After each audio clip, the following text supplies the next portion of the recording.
আমি হিমি। আজকে ছিল আমার বিয়ে। সারাদিনের এত ঝামেলা শেষ করে এখন আমি প্রবেশ করতে চলেছি বাসর ঘরে। কিন্তু সমস্যা একটাই, হঠাৎ করেই বিয়ে ঠিক হয়ে গেল। হুটহাট করে বিয়েও হয়ে গেল। না আমি ঠিকমতো বরকে চিনলাম, কার সাথে বিয়ে হয়েছে, সে মানুষ কেমন, কিছুই জানি না। শুধুমাত্র তার ছবিটা দেখেছি। বিয়ের 2 দিন আগে, মানে 3 দিন আগে বিয়ে ঠিক হয়েছিল, আর আজকে বিয়ে হয়ে গেছে। অন্তত এই 2 দিনের মাঝে হলেও একবার কল করা উচিত ছিল। হয়তো লজ্জায় কল করেনি, এরকমও হতে পারে। আমি শুধু শুধু তাকে নিয়ে এরকম চিন্তা করছি। কিন্তু একবার তো কল করা উচিত ছিল, তাই না? আচ্ছা, এখন ওসব বাদ দিয়ে রুমে ঢুকি। বাসর ঘরে ঢুকে প্রায় 1 ঘন্টা ধরে বসে আছি। কারো আনাগোনা নেই। যার অপেক্ষা করছি তার তো কোনো নামগন্ধও নাই। অনেক সময় পার হয়ে যাওয়ার পরে অবসান ঘটলো অপেক্ষার। রুমে আসলো রাকিব। রাকিব আমার একমাত্র বিয়ে করা বরের নাম। আমার জীবনে অনেক স্বপ্ন ছিল, এর মাঝে একটা স্বপ্ন ছিল বাসর ঘর নিয়ে। সারা রাত স্বামীর সাথে গল্প করব, আমাকে সে তার সব সুখ দুঃখ খুলে বলবে, আমি আমার মনের কথা তার সাথে শেয়ার করব। আরও কত স্বপ্ন দেখেছি তা বলে শেষ করা যাবে না। সে যখন রুমে ঢুকলো, আমি প্রথমে ভেবেছি সে আমার ঘোমটা তুলে আমার দিকে তাকিয়ে থাকবে অবিরাম। কিন্তু সে রুমে ঢুকেই পরনের শেরওয়ানি পাগড়ি খুলে চলে যায় ওয়াশরুমে। কিছুক্ষণ পর সে চেঞ্জ হয়ে এসে শুয়ে পড়ে। আর আমি এখানে বসে বসে এতক্ষণ যার অপেক্ষা করছিলাম সে এসেই শুয়ে পড়লো। এমনকি আমার সাথে একটা কথাও বলল না। এ কেমন বিচার? সেটা কিসের ঠিক করেছে? অনেকক্ষণ বসে থাকার পরে যখন আমার ঘুম ঘুম ভাব চলে আসছিল, তখন আমি ভাবছিলাম যে কি হবে আমার স্বপ্নের, কি ভেবেছি আর কি হচ্ছে। আসলে সব শেষে আমার কপালটাই খারাপ। তারপর মনের মাঝে কিছু সংকোচ বোধ নিয়ে হলেও আমি রাকিবকে একটা ডাক দেই। এই যে ঘুমিয়ে গেলেন নাকি? তো কি করব? এখন তো রাত, মানুষ তো রাতে ঘুমায়, তাই না? রাতের বেলা যদি না ঘুমাই তো সকালে কি ঘুমাবো নাকি? আমি তো এমনিতেই বললাম, এরকম রিয়েক্ট করার কি আছে? এখন থেকেই তর্ক শুরু করলে? আমি তর্ক কই করলাম? আজকে তো আমাদের বাসর রাত, প্রথম দিন, তাই তো আমি বলছি। এসে কোনো কথাবার্তা নাই, ঘুমিয়ে পড়লে। কি, প্রথম দিনই তো পাত্তা ফুটে গেছে? আগে কোনোদিন কথা হয়নি, দেখা হয়নি, আর আজকে প্রথম দিনেই তুমি করে কথা বলা হচ্ছে? বাহ! তো কেমন ভাবে কথা বলবো? তুমি তো আমার স্বামী, তাই না? চুপ করো, বেয়াদব! রাকিবের এমন কথা যেন আমার ভেতরে একটা আঘাত পৌঁছায়। তার এই ধমক দেওয়াতে আমি খুব কষ্ট পাই। আমি স্বপ্নে তো ভাবিনি যে আমার সাথে এরকম ব্যবহার করবে। নিজের অজান্তে আমি কান্না করে দিই। এর আগে কখনোই কেউ আমার সাথে এরকমভাবে কথা বলেনি, এরকম চিৎকার দিয়ে আমার সাথে রাগ দেখায়নি। আজ এই প্রথম কেউ আমার সাথে এরকম ব্যবহার করলো, তাও প্রথম দিনেই। কি হয়েছে? এখানে কাদার কি আছে? না, কিছু না। কিছু না তো? কাঁদছিস কেন? আমার কানের মাঝে হো হো করে আওয়াজ আসছে কেন? শান্তিতে ঘুমাতেও পারবো না। ধুর, বিরক্ত একটা। এমনিতে সারাটা দিন এই করো সেই করো, এসব করো সেসব করো, বিরক্ত হয়ে গেছি। কই একটু শান্তিতে ঘুমাবো, আর মহারানী কান ঝালাপালা করতে লেগে বসেছে। এই কেমন মানুষ? আমি কাকে বিয়ে করলাম? কিভাবে কাটবে আমার সারা জীবন এই মানুষটার সাথে? এরকম মানুষের সাথে বিয়ে করার থেকে মরে যাওয়াটাই ভালো ছিল। সারাদিনের ক্লান্ততার পরে কই একটু বিশ্রাম নেব। থাক, কথা বলার কাজ নাই। অন্তত ভালো করে একটু ব্যবহার করতে পারতো। কিন্তু প্রথম দিনে তার এরকম ব্যবহার, খুব চিৎকার করে কাঁদতে ইচ্ছে করছিল। একসময় ধৈর্য ধরতে না পেরে আমি চিৎকার করে কেঁদে ফেলি। এই কি হয়েছে? কাঁদছিস কেন? কি হয়েছে? শান্তিতে কি ঘুমাতেও পারবো না? কি হয়েছে বল, কোনো সমস্যা? না, কিছু না। তবে হো হো করে কাঁদছিস কেন? হ্যাঁ, যদি কোনো সমস্যা না হয় ঘুমিয়ে পড়। এরকম করে কাদার কি আছে? না, কিছু নাই তো। কিছু নাই তো ঘুমাস না কেন? কাঁদছিস কেন? আমাকে ঘুমাতে দিবি না? আমি কি মানুষ না? আমার কি ক্লান্ততা নেই? সারাদিন কত ঝামেলায় কাটলো। হ্যাঁ, মানুষ। তুমি শুধু তুমি। আমি তো রোবট। আমাকে তো কেউ মারলেও কিছু আসে যায় না, কেউ আমাকে ভেঙে ফেললে কিছু আসে যায় না, কেউ আমাকে দুঃখ দিয়ে কিছু বললেও যায় আসে না, বকা দিলেও কিছু আসে যায় না। আমার শরীর ক্লান্তও হয় না। তুই যদি ক্লান্ত থাকিস তুই ঘুমা। এখানে হু হু করে কাঁদছিস কেন? তোর কিচ্ছু যাওয়া আসাতে আমি কি করব? আপনি না এখন আমাকে বিয়ে করেছেন, আমি না আপনার বউ হই? বিয়ে করেছি তো কি পাপ করেছি? বউ হলি তো কি হলো? তোকে কি এবার পূজা করতে হবে? আচ্ছা, তুমি কেমন মানুষ? কেন বিয়ে করার আগে দেখলি না কেন? দেখার সুযোগ পেলাম, জীবনে কারোর সাথে কোনোদিন কোনো সম্পর্কে জড়ায়নি। ভেবেছিলাম এইটুকুই, যাকে বিয়ে করব তার কাছ থেকে সব ভালোবাসা পাবো, তার সাথে সুখে জীবন কাটাবো। কিন্তু মনে হচ্ছে না তুমি আমার সেই স্বপ্নটা পূরণ করবে। আমার এই কথা বলতেই রাকিব একটা পেপার দিয়ে পড়ল। কেন বিয়ে করার আগে দেখলি না? মানে কি এটা? কেন, তুই তো বললি যে আমি তোকে সুখী করতে পারবো না, তাই ডিভোর্স দিয়ে দিলাম, সাইন কর, আমি তোকে ডিভোর্স দিয়ে দিব। এটা ডিভোর্স পেপার। রাকিবের এই কথা শোনা মাত্রই আমি যেন অন্ধকারের মতো রাকিবের এই কথা শোনা মাত্রই আমি যেন অন্ধের মতো হয়ে গেলাম। তুমি আমাকে কোন পাপের শাস্তি দিচ্ছ? কেন, তোর সাথে কি আমার আগে কখনো দেখা হয়েছে? না। কথা হয়েছে? না। তাহলে আমি তোকে কেন শাস্তি দিতে যাব? এরকম ব্যবহার কোনো কারণ ছাড়া কেউ কারোর সাথে করে না। কেউ করে না, আমি করি। এতে কোনো সমস্যা না। না না, সমস্যা নাই, আপনার যা ইচ্ছা করেন। তুই কি চাস? তুই যদি চাস ডিভোর্স নিতে, পারবো, আমার কোনো সমস্যা নেই। তারপর আমি রুম থেকে বেরিয়ে গেলাম। রুম থেকে বেরিয়ে রাকিবের মায়ের রুমের দরজায় নক করলাম। মা, মা। কে? কি হয়েছে? না, আমি হিমি বলছি, একটু আসবেন? তারপর উনি দরজা খুলতেই আমি চিৎকার করে কেঁদে দিই। কিরে মা, কি হয়েছে? মা দেখেন আপনার ছেলে আমার সাথে কীরকম ব্যবহার করছে। কেন? কি করেছে ও? আমার সাথে এমনভাবে ব্যবহার করছে মনে হচ্ছে আমি ওনার বিয়ে করা বউ না। কি করেছে সে? আচ্ছা তুমি এখানে বসো, আমি দেখছি। কেঁদো না মা, দেখছি আমি। তারপর মা রাকিবকে ডেকে ডেকে রাকিবের রুমে গেলেন। রাকিব, এইসব কি? কি শুনছি আমি? হিমি আমাকে এসব কি বলছে? মা, ওসব কিছু না, তুমি বুঝবে না। তারপর মা আমাকে ডাক দিলেন। হিমি বৌমা, এদিকে আসো। কি হয়েছে মা, বলো। উনি ডিভোর্স দেওয়ার কথা বলছে, খুব খারাপ ব্যবহার করছে। কেন? তুমি তো বললে আমি তোমাকে সুখী রাখতে পারবো না। তো কি, ডিভোর্স দিয়ে দিবি? আচ্ছা তোমরা এখন যাও, তোমরা তোমাদের বাসর ঘরে ঝগড়া করবি। যা হয়েছে সকালে দেখা যাবে।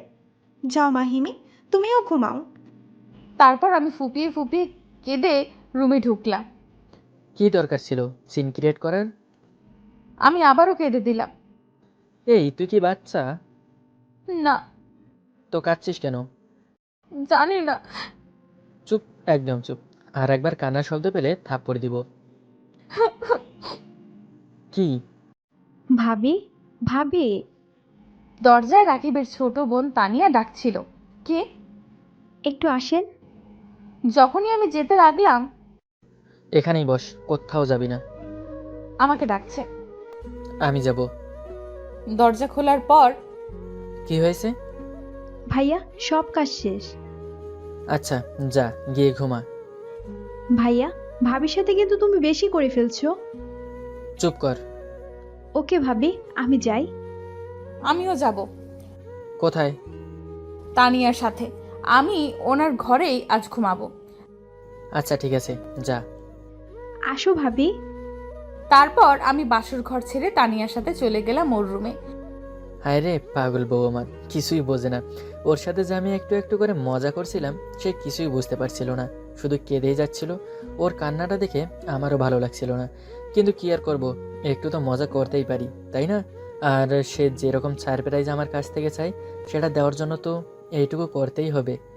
আসলে ঘটনাটা এরকম যে হিমির বান্ধবী আমার ছোট বোন তানিয়ার বান্ধবী। তো তানিয়ার বান্ধবীর কাছ থেকে যতটুকু জানতে পারলাম যে হিমি সবসময় চাইতো যে তার স্বামী তাকে অনেক ভালোবাসুক, সে শুধুমাত্র স্বামীর কাছ থেকে ভালোবাসা পেতে চায়। তাই তো সে কোনোদিন কারোর সাথে কোনো সম্পর্কেও জড়ায়নি। যার সাথে বিয়ে হবে তার সাথেই নাকি সে প্রেম করবে, আবার সে পরিবারের বিপক্ষে গিয়ে বিয়ে করবে না। তাই তার একটি লক্ষ্য যে স্বামীর সাথে প্রেম করবে। আর ইচ্ছা ছিল প্রথম রাতে স্বামী তাকে কোলে করে নিয়ে ছাদের ওপর হাঁটু গেড়ে বসে লাল গোলাপ হাতে নিয়ে প্রপোজ করবে। তাই তো আমি তানিয়াকে দিয়ে ছাদের ওপর সুন্দর করে সাজিয়েছি।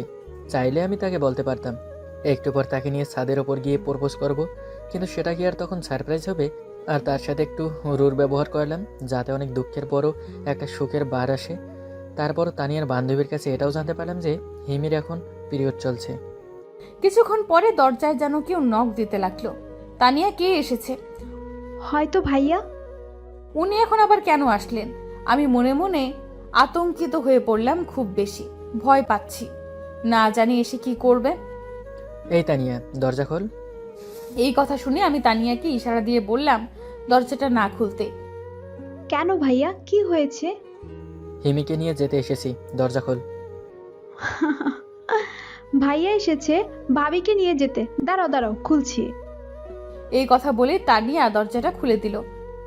চলো, রুমে যাবে। না, আমি যাব না। বলছি না তুমি আসবে? বললাম তো আমি যাব না। না আসলে কি করবেন? কি করব? যা করার করেন, আমি যাব না। ভাবি চলে যাও। না তানি, হিমিকে আর কিছু বলতে দিলাম না, কোলে তুলে নিলাম। আমাকে নামান। এবার দেখি কেমনে যাও না, এখন তো যেতেই হবে। তারপর রাকিব আমাকে এরকম জোর করে কোলে নিয়ে যাচ্ছিল, কিন্তু সে আমাকে রুমে না নিয়ে সিঁড়ি বেয়ে ছাদের উপরে উঠতে শুরু করে। কই নিয়ে যাচ্ছেন আমাকে? একটা গল্প শুনেছো? কোনটা? বাসরাতে বউ হত্যা।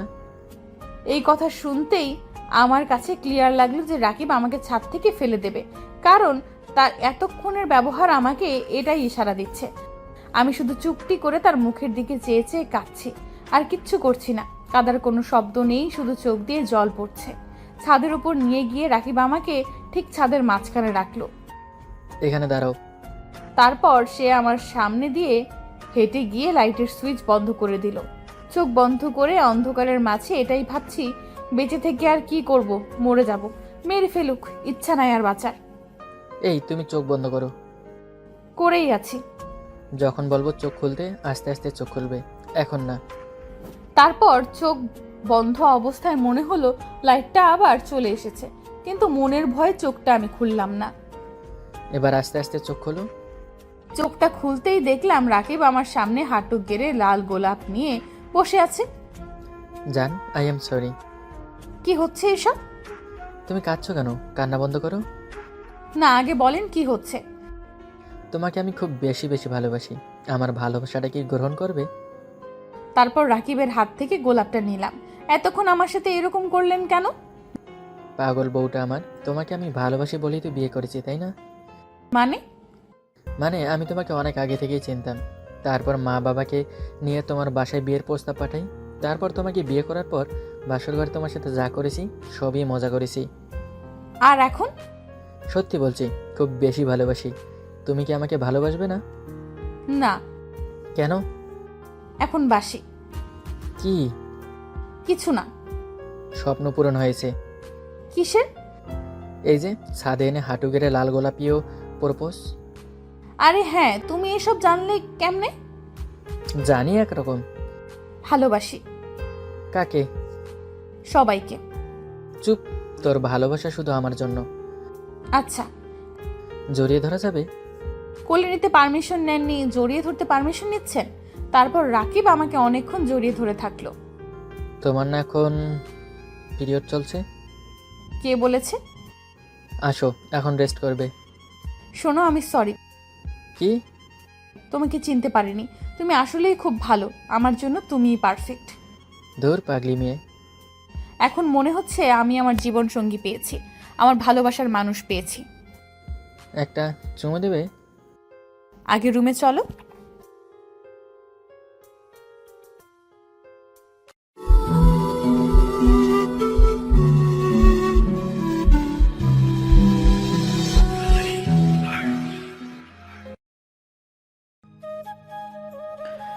ঘুম থেকে উঠেই হাত মুখ না ধুয়ে আগে ফেসবুকে ঢুকলাম। এটা আমার রোজকারের অভ্যাস। হাঁটতে বসতে খেলাধুলা খাওয়া আড্ডা সবখানেই সবসময়ই আমার ফেসবুক লাগবেই। এক কথায় বলতে গেলে আমি ফেসবুকের পোকা। ফেসবুক স্যার 1 মিনিটও আমার চলে না। নিউজ ফিড চেক করছিলাম, হঠাৎ একটি মেসেজ আসলো। মেসেজটি দেখে আমার ঠোঁটের কোণে হাসি ফুটে উঠলো। মেসেজটি ওপেন করলাম। হাই, কেমন আছেন? ভালো, কিন্তু আপনি? আমিও ভালো আছি। আপনি কেমন আছেন তা জানতে চাইনি, আপনি কে সেটাই জানতে চাইছি। ওমা, আপনি আমাকে চেনেন না? আপনি কোন আকাশের চাঁদ যে আপনাকে চিনব? আমাকে না চেনার তো কথা নয়, আমরা একই পেজে কাজ করি। ও, কোন পেজে? কোন পেজ এটাও বলতে হবে? আচ্ছা ঠিক আছে, বলা লাগবে না। সত্যি কি আপনি আমাকে চেনেন না? কতবার বলবো, সত্যি আমি আপনাকে চিনি না। চেনেন না নাকি না চেনার ভান দেখাচ্ছেন? আজব তো, আমি আপনার সাথে ভাব দেখাবো কি জন্য? আমি পর কারোর সাথে ভাব দেখাই না। এজন্যই দেখাচ্ছেন। আমি তো আর পর কেউ নই। চিনি না জানি না, তাহলে আপনি আমার আপন হলেন কি করে? কেন? আপনি না পেজের অ্যাডমিন প্যানেলে বলেছিলেন পেজের সবাই আপনার ফ্যামিলির মতো। হ্যাঁ, তা বলেছিলাম, কিন্তু আপনাকে তো আর পার্সোনালি বলিনি। সে আপনি যেভাবে বলুন না কেন, अपन ने पर्सनली ले लिया। हम भी पेज में कम करते हैं, सो आपके हिसाब से हम बहुत क्लोज है। এই যে থামেন, আমার সাথে একদমই হিন্দি বলবেন না, আমি হিন্দি পছন্দ করি না। আচ্ছা ঠিক আছে, আর বলবো না, কিন্তু আমি কোনো রেলগাড়ি না যে থামবো। উফ, আপনি একটা পেইন। মেজাজ খারাপ হয়ে যাচ্ছিল, তাই ফেসবুক থেকে বের হয়ে আসলাম। কলেজ ক্যাম্পাসে ফেসবুকে লগ ইন করতেই দেখি আবার ওই আইডি থেকে মেসেজ। এই যে কথা না বলে চোরের মতো পালিয়ে গেলেন কেন? আপনার প্রবলেমটা কি আন্টি? বলে রিপ্লাই দিলাম, দেখি সাথে সাথেই আবার মেসেজ আসলো। এই বেয়াদব ছেলে, আমাকে আন্টি বলছো কি জন্য? আমাকে কি আন্টির মতো দেখায়? খবরদার, আমাকে আন্টি বলবা না। আচ্ছা সরি, কিন্তু আমাকে নক করছেন কি জন্য? আপনার সাথে দেখা করব তাই। মানে কি, আমার সাথে কেন দেখা করবেন? আমি আপনার ফ্যান যে তাই। ফ্যান? ফ্যান। হা হা হা, আমার একটা ফ্যান তো সিলিংয়ে আর একটা টেবিলের ওপর, তা আপনি কোনটা? ফাজলামো করেন? আমি ওই ফ্যান হতে যাব কি জন্য? আমি আপনার ভক্ত। ভক্ত? আমার যে ভক্ত আছে জানতাম না তো। ইয়ার কি রাখেন? আপনার ভক্ত না হয়ে কোনো উপায় আছে? আমি তো বাবা ভালোবাসা টালোবাসায় বিশ্বাস করতাম না, কিন্তু আপনার গল্প পড়ে আমি নিজেই ভালোবাসার প্রেমে পড়ে গেছি। মাঝে মাঝে ভেবে অবাক হই, আপনি এত সুন্দর গল্প লেখেন কি করে? কি করে আবার? হাত দিয়ে, কখনো খাতা কলমে, আবার কখনো কিবোর্ডে। আপনি তো বড্ড বাজি। কথায় কথায় খালি ফাজলামো করেন। আর শুনুন, শুধু আমি একা নই, অনেক মানুষই আপনার ভক্ত। ভালো লেখেন বলে আবার ভাব নিয়েন না। আমরা আছি বলে আপনারা লিখতে পারেন। জি। কিছু বললেন না যে? কি বলবো? দেখা করার ব্যাপারে। ও আচ্ছা, ভেবে দেখি। আবার ভাব নিচ্ছেন? হুম, না না। হয়েছে, আর ন্যাকামো করতে হবে না। আমার সাথে আপনার দেখা করার ইচ্ছে নেই বললেই পারেন। আরে না, তা নয়। তো নয়তো কি? আচ্ছা ঠিক আছে, কাল ক্যাফেটেরিয়ায় ঠিক বিকেল 5টায়, ওকে? সত্যি? হুম। Thank you, thank you, thank you. আপনাকে অনেকগুলো থ্যাংক ইউ। হুম, আপনাকেও। এতক্ষণ ধরে যে মেয়েটার সাথে কথা বললাম, ওর নাম তাসমিয়া। আমরা একসাথেই কাছে আসার গল্প পেজে কাজ করি। আমি ওকে চিনি, শুধু চিনি বলে ভুল হবে, আমি ওকে অনেক ভালো করে জানি। চেনা সত্ত্বেও না চেনার ভান করার একটা কারণ আছে। কেননা আমি মনে করি কিছু কিছু প্রিয় মানুষকে নিজের দুর্বল জায়গায় কথা বলা উচিত না, বা বুঝতে দেওয়াও ঠিক না। কারণ এটা জেনে গেলে অন্য সময় এই দুর্বল জায়গায় সে আঘাত করবে। তাসমিয়া আমার দুর্বল জায়গার মধ্যে অন্যতম। তাসমিয়ার নাম যত না সুন্দর, দেখতেও আরও অনেক বেশি সুন্দর। জানি না আমি ওর প্রতি কেন এত দুর্বল। ওকে অনেক বেশি পছন্দ করি বলে হয়তোবা, আবার হয়তোবা ওকে ভালোবাসি, তাই। ওর সাথে আমার প্রথম দেখা হয় প্রায় 2 মাস আগে। দিনটা এখনও আমার মনে আছে। ডিসেম্বরের 10 তারিখ ছিল। তখন হালকা হালকা বাতাসের সাথে শীতের আগমন হচ্ছিল মাত্র। এমন সময় প্রায় দিনেই প্রখর রোদ থাকে, আবার রাতে অনেক ঠান্ডা। ওই দিনও এর ব্যতিক্রম ছিল না। রিক্সা করে বন্ধুর বাসায় যাচ্ছিলাম, কিন্তু পথিমধ্যে বাঁধল বিরাট জ্যাম। এমনিতেই অনেক রোদ, তার উপরে জ্যাম, মেজাজটাই বিগড়ে গেল। এদিকে ভেতরটা প্রায় শুকিয়ে যাচ্ছিল।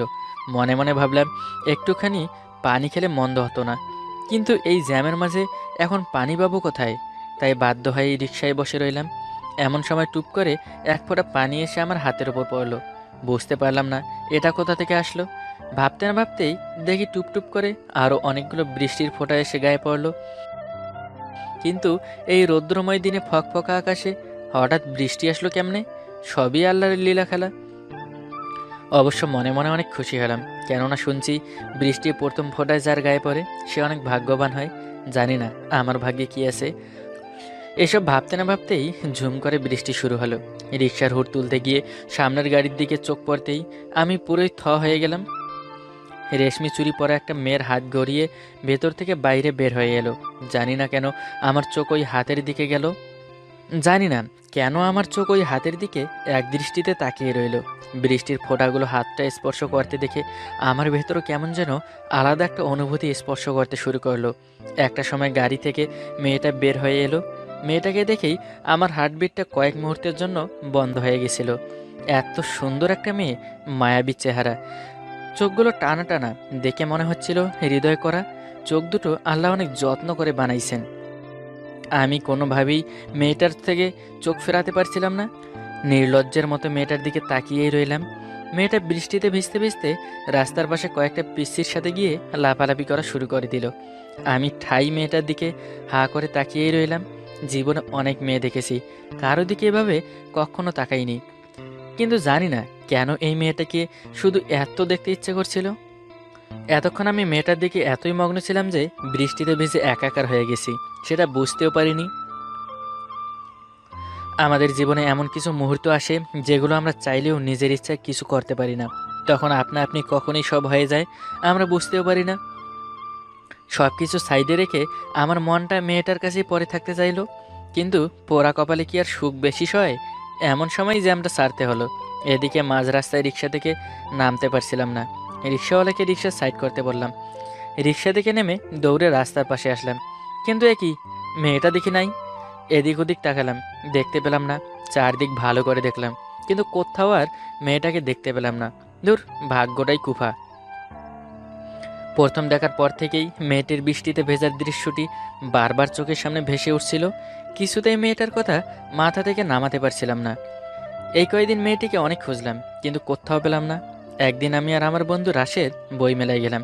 এই স্টল সেই স্টল ঘুরে ঘুরে দেখছিলাম, কিন্তু কিছুই ভালো লাগছিল না। হঠাৎ একটা স্টলে তাকাতেই আমার চোখ ওখানেই আটকে গেল। স্বপ্নটা বাস্তব, কিছুই বুঝতে পারছিলাম না। এই কদিন ধরে আমি পাগলের মতো যে মেয়েটিকে খুঁজে বেরিয়েছি, সে এখন আমার চোখের সামনে দাঁড়িয়ে। রাশেদকে মেয়েটিকে দেখালাম। ও অনেক জোর করলো মেয়েটার সাথে গিয়ে কথা বলতে, কিন্তু আমার সাহস হলো না। এরপর রাশেদি মেয়েটার সব ডিটেলস আমাকে এনে দিল। ওর নাম তাসমিয়া তানি, মেডিকেল কলেজের ফাইনাল ইয়ারে পড়ে। ওর বাবা পুলিশ কমিশনার, ওরা থাকে নীলকুঞ্জে, ব্লা ব্লা ব্লা, আরও কত কি। বন্ধুরা পারেও বটে, কিভাবে যে এত তথ্য জোগাড় করলো আল্লাহই জানে। এরপর তাসমিয়ার সাথে আমার আরও 5-6 বার দেখা হয়েছিল, কিন্তু কোনো কথা হয়নি, কেননা আমি কখনো ওর সামনে দাঁড়াবার সাহস পাইনি। জানি না কেন কেমন একটা ভয় কাজ করতো। তারপরও ফেসবুকে আমি পেজে কাজ করি, ওই পেজে জয়েন করে। তখন আমার খুশি আর কে দেখে। অনেকবার কথা বলার পর চিন্তা করছিলাম, কিন্তু কেন জানি আমার সাহসে কোলাচ্ছিল না। পুলিশ কমিশনারের মেয়ে, তার উপর অসম্ভব সুন্দরী, আমাকে যদি পাত্তা না দেয়। এইভাবে আর কথা বলা হয়নি।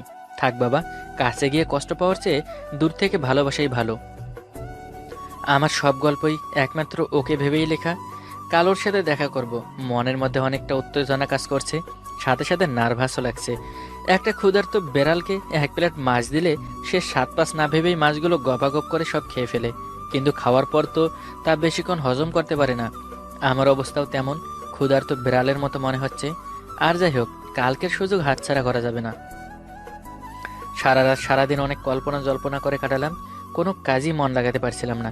সারাক্ষণই ভাবছিলাম কখন 5টা বাজবে আর কখন তাসমিয়ার সাথে দেখা করতে যাব। কোনো রকমে 4টা বাজতেই ক্যাফেটেরিয়ার দিকে রওনা দিলাম। রাস্তায় একটু জ্যাম থাকায় 4:30টায় পৌঁছালাম, নইলে আরও 10 মিনিট আগে আসতাম। ক্যাফেটেরিয়ার সুবিধা মতো একটা জায়গা খুঁজে কর্নারের টেবিলে একটা চেয়ারে বসে পড়লাম। মনে মনে হাবিজাবি কত কথাই না ভাবতে লাগলাম। ঘড়ির দিকে তাকিয়ে দেখি এখনও 4:50 মিনিট। আজ কোনোভাবেই যেন সময় কাটতে যাচ্ছে না। এতদিন কোনো কিছুর জন্য অপেক্ষা করতে আমার সবচেয়ে বেশি বিরক্ত লাগতো, কিন্তু আজ মোটেও বিরক্ত লাগছে না। উল্টো অদ্ভুত একটা ভালো লাগা কাজ করছে। তাসমিয়া আমার জীবনে না আসলে হয়তো কখনো বুঝতেও পারতাম না। মাঝে মাঝে অপেক্ষাও এক প্রকার সুখ আছে। সারাক্ষণই মনে হয় এই বুঝি এলো, এই বুঝি এলো। একবার ঘড়ির দিকে তো আর একবার পথের দিকে তাকানো, ঠিক যেন লুকোচুরি খেলা। প্রায় 5:10 দিকে তাসমিয়া এলো। ওকে দূর থেকে দেখেই আমি দাঁড়িয়ে পড়লাম। তাসমিয়াকে দেখেই আমার চোখ কপালে উঠে গেল। এটা মানুষ না ডানাকাটা পরি, কিছুই বুঝতে পারছিলাম না। একটা মানুষ কিভাবে এত সুন্দর হতে পারে। ওকে যতই দেখছি ততই মুগ্ধ হচ্ছি। তাসমিয়াকে আজ নীল রঙের শাড়িতে অসম্ভব রকম সুন্দর লাগছে। এমনিতেই নীল রং আমার অনেক পছন্দ, তার উপর যদি ঠোঁটে হালকা লিপস্টিক আর চোখে গাঢ় কাজল থাকে, তাহলে কি আর ফিদা না হয়ে উপায় আছে? ওর দিকে এক দৃষ্টিতেই তাকিয়ে রইলাম। কাছে আসেই তাসমিয়া গলা হাঁকি দিল। আমি ঘর ছেড়ে বাস্তবে আসলাম, তবে অনেক লজ্জা লাগছিল। বেহায়ার মতো শুধুই ওর দিকে তাকিয়ে থাকতে ইচ্ছে করছিল। কে জানি বলছিল ছেলেরা প্রেমে পড়লে নাকি লজ্জা পায়। কথাটার বাস্তব প্রমাণ আজ পেলাম। যে ওই কথাটি বলেছিল তাকে ধন্যবাদ দেওয়া উচিত, কিন্তু কে ওই কথাটি বলেছিল এখন ঠিক মনে পড়ছে না। আরে এই কথাটি তো আমিই বলেছিলাম। নার্ভাসে সব কিছু গুলিয়ে ফেলছিলাম, নিজেকে স্বাভাবিক রাখার চেষ্টা করলাম। প্রায় 5 মিনিট ধরে বসে আছি, কিন্তু কেউ কোনো কথা বলতে পারছি না। আপনার সাথে কিছু, হঠাৎ করে দুজন একসাথে বলে উঠলাম। একে অন্যের দিকে চাওয়াচাওয়ি করলাম, দুজনের লজ্জা পেলাম। আরও কিছুক্ষণ নীরব ছিলাম, তারপর আবার দুজনে বলে উঠলাম, আপনাকে কিছু বলার ছিল। তারপর তাসমিয়া বলল, বলেন, কি বলবেন? না আপনি বলেন। আপনি বলেন, আমি শুনছি। আমতা আমতা করে বললাম, আপনাকে অনেক সুন্দর লাগছে। আপনাকে হলুদ পাঞ্জাবিতে ভালো মানিয়েছে। ধন্যবাদ। হিমু বুঝি অনেক পছন্দ করেন? তেমন না, রূপাকেই আমার অনেক পছন্দ। আমার কিন্তু হিমুকে সবচেয়ে বেশি ভালো লাগে। ও আচ্ছা। আপনি অনেক ভালো গল্প লিখেন। ভালো লেখি কিনা জানি না, তবে মানুষের হৃদয়কে যাতে আমার লেখার নাড়া দিতে পারে সেই হিসেবেই লেখার চেষ্টা করি। আপনিও তো কম নন, আপনিও অনেক ভালো লিখেন। কই না তো, আমি তো গল্প লিখতে পারি না। গল্প না লিখেন, কিন্তু ভালোবাসা নিয়ে তো সুন্দর সুন্দর কথা লিখেন। যাক, মিথ্যে হলেও আপনার মুখে প্রশংসা শুনে ভালো লাগছে। মিথ্যে নয়, সত্যি। আচ্ছা বাদ দেন, কি খাবেন বলেন? আমি কিছু খাবো না বলার পরও আমার জন্য কফি আর ওর জন্য আইসক্রিম অর্ডার দিল। কথা বলতে বলতে কখন যে নার্ভাসনেস কেটে গেছে বুঝতেও পারিনি। ক্যাফেটেরিয়া থেকে বের হয়ে দুজনে রাস্তায় হাঁটতে লাগলাম। তাসমিয়ার সাথে হাঁটতে অন্যরকম ভালো লাগা কাজ করছিল। তাসমিয়া বলল, আমার সাথে ওই লেকের ধারে একটু হাঁটবেন, নাকি এখনো ভাব দেখাবেন? আমি হ্যাঁ কিংবা না কিছুই না বলে মাথা নাড়িয়ে সম্মতি দিলাম। লেকের ধারে হাঁটতে হাঁটতে তাসমিয়া বলল, আপনি না কি যেন বলতে চাইছেন? না কিছু না বলে আমি আবার বললাম, আপনিও তো কিছু একটা বলতে চাইছিলেন। তাসমিয়া আমার কথার জবাব না দিয়ে হাঁটতে থাকলো। হঠাৎ থমকে দাঁড়িয়ে আবার জিজ্ঞেস করলো, আচ্ছা, আপনার সব গল্পের চরিত্রে তাসমিয়া নামটা কেন থাকে? আমি আপনার সব গল্পই পড়েছি, সব গল্পেই একই নাম, কেন? বিশেষ কোনো কারণ নেই, এমনি। মিথ্যা। কি মিথ্যে? আপনি মিথ্যা বলছেন। মিথ্যে কেন বলবো? আপনার চোখ বলছে আপনি মিথ্যা বলছেন, সত্যিটা বলুন। আপনি আবার চোখের ডাক্তার নাকি? হেয়ালি করবেন না, আমার কথার জবাব দিন। এটা জানা কি খুব জরুরি? অনেক।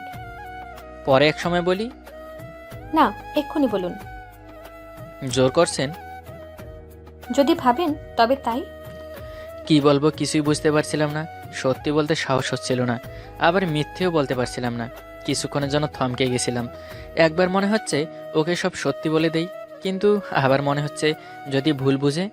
এদিকে আমি আর ওর থেকে দূরে থাকতেও পারছি না।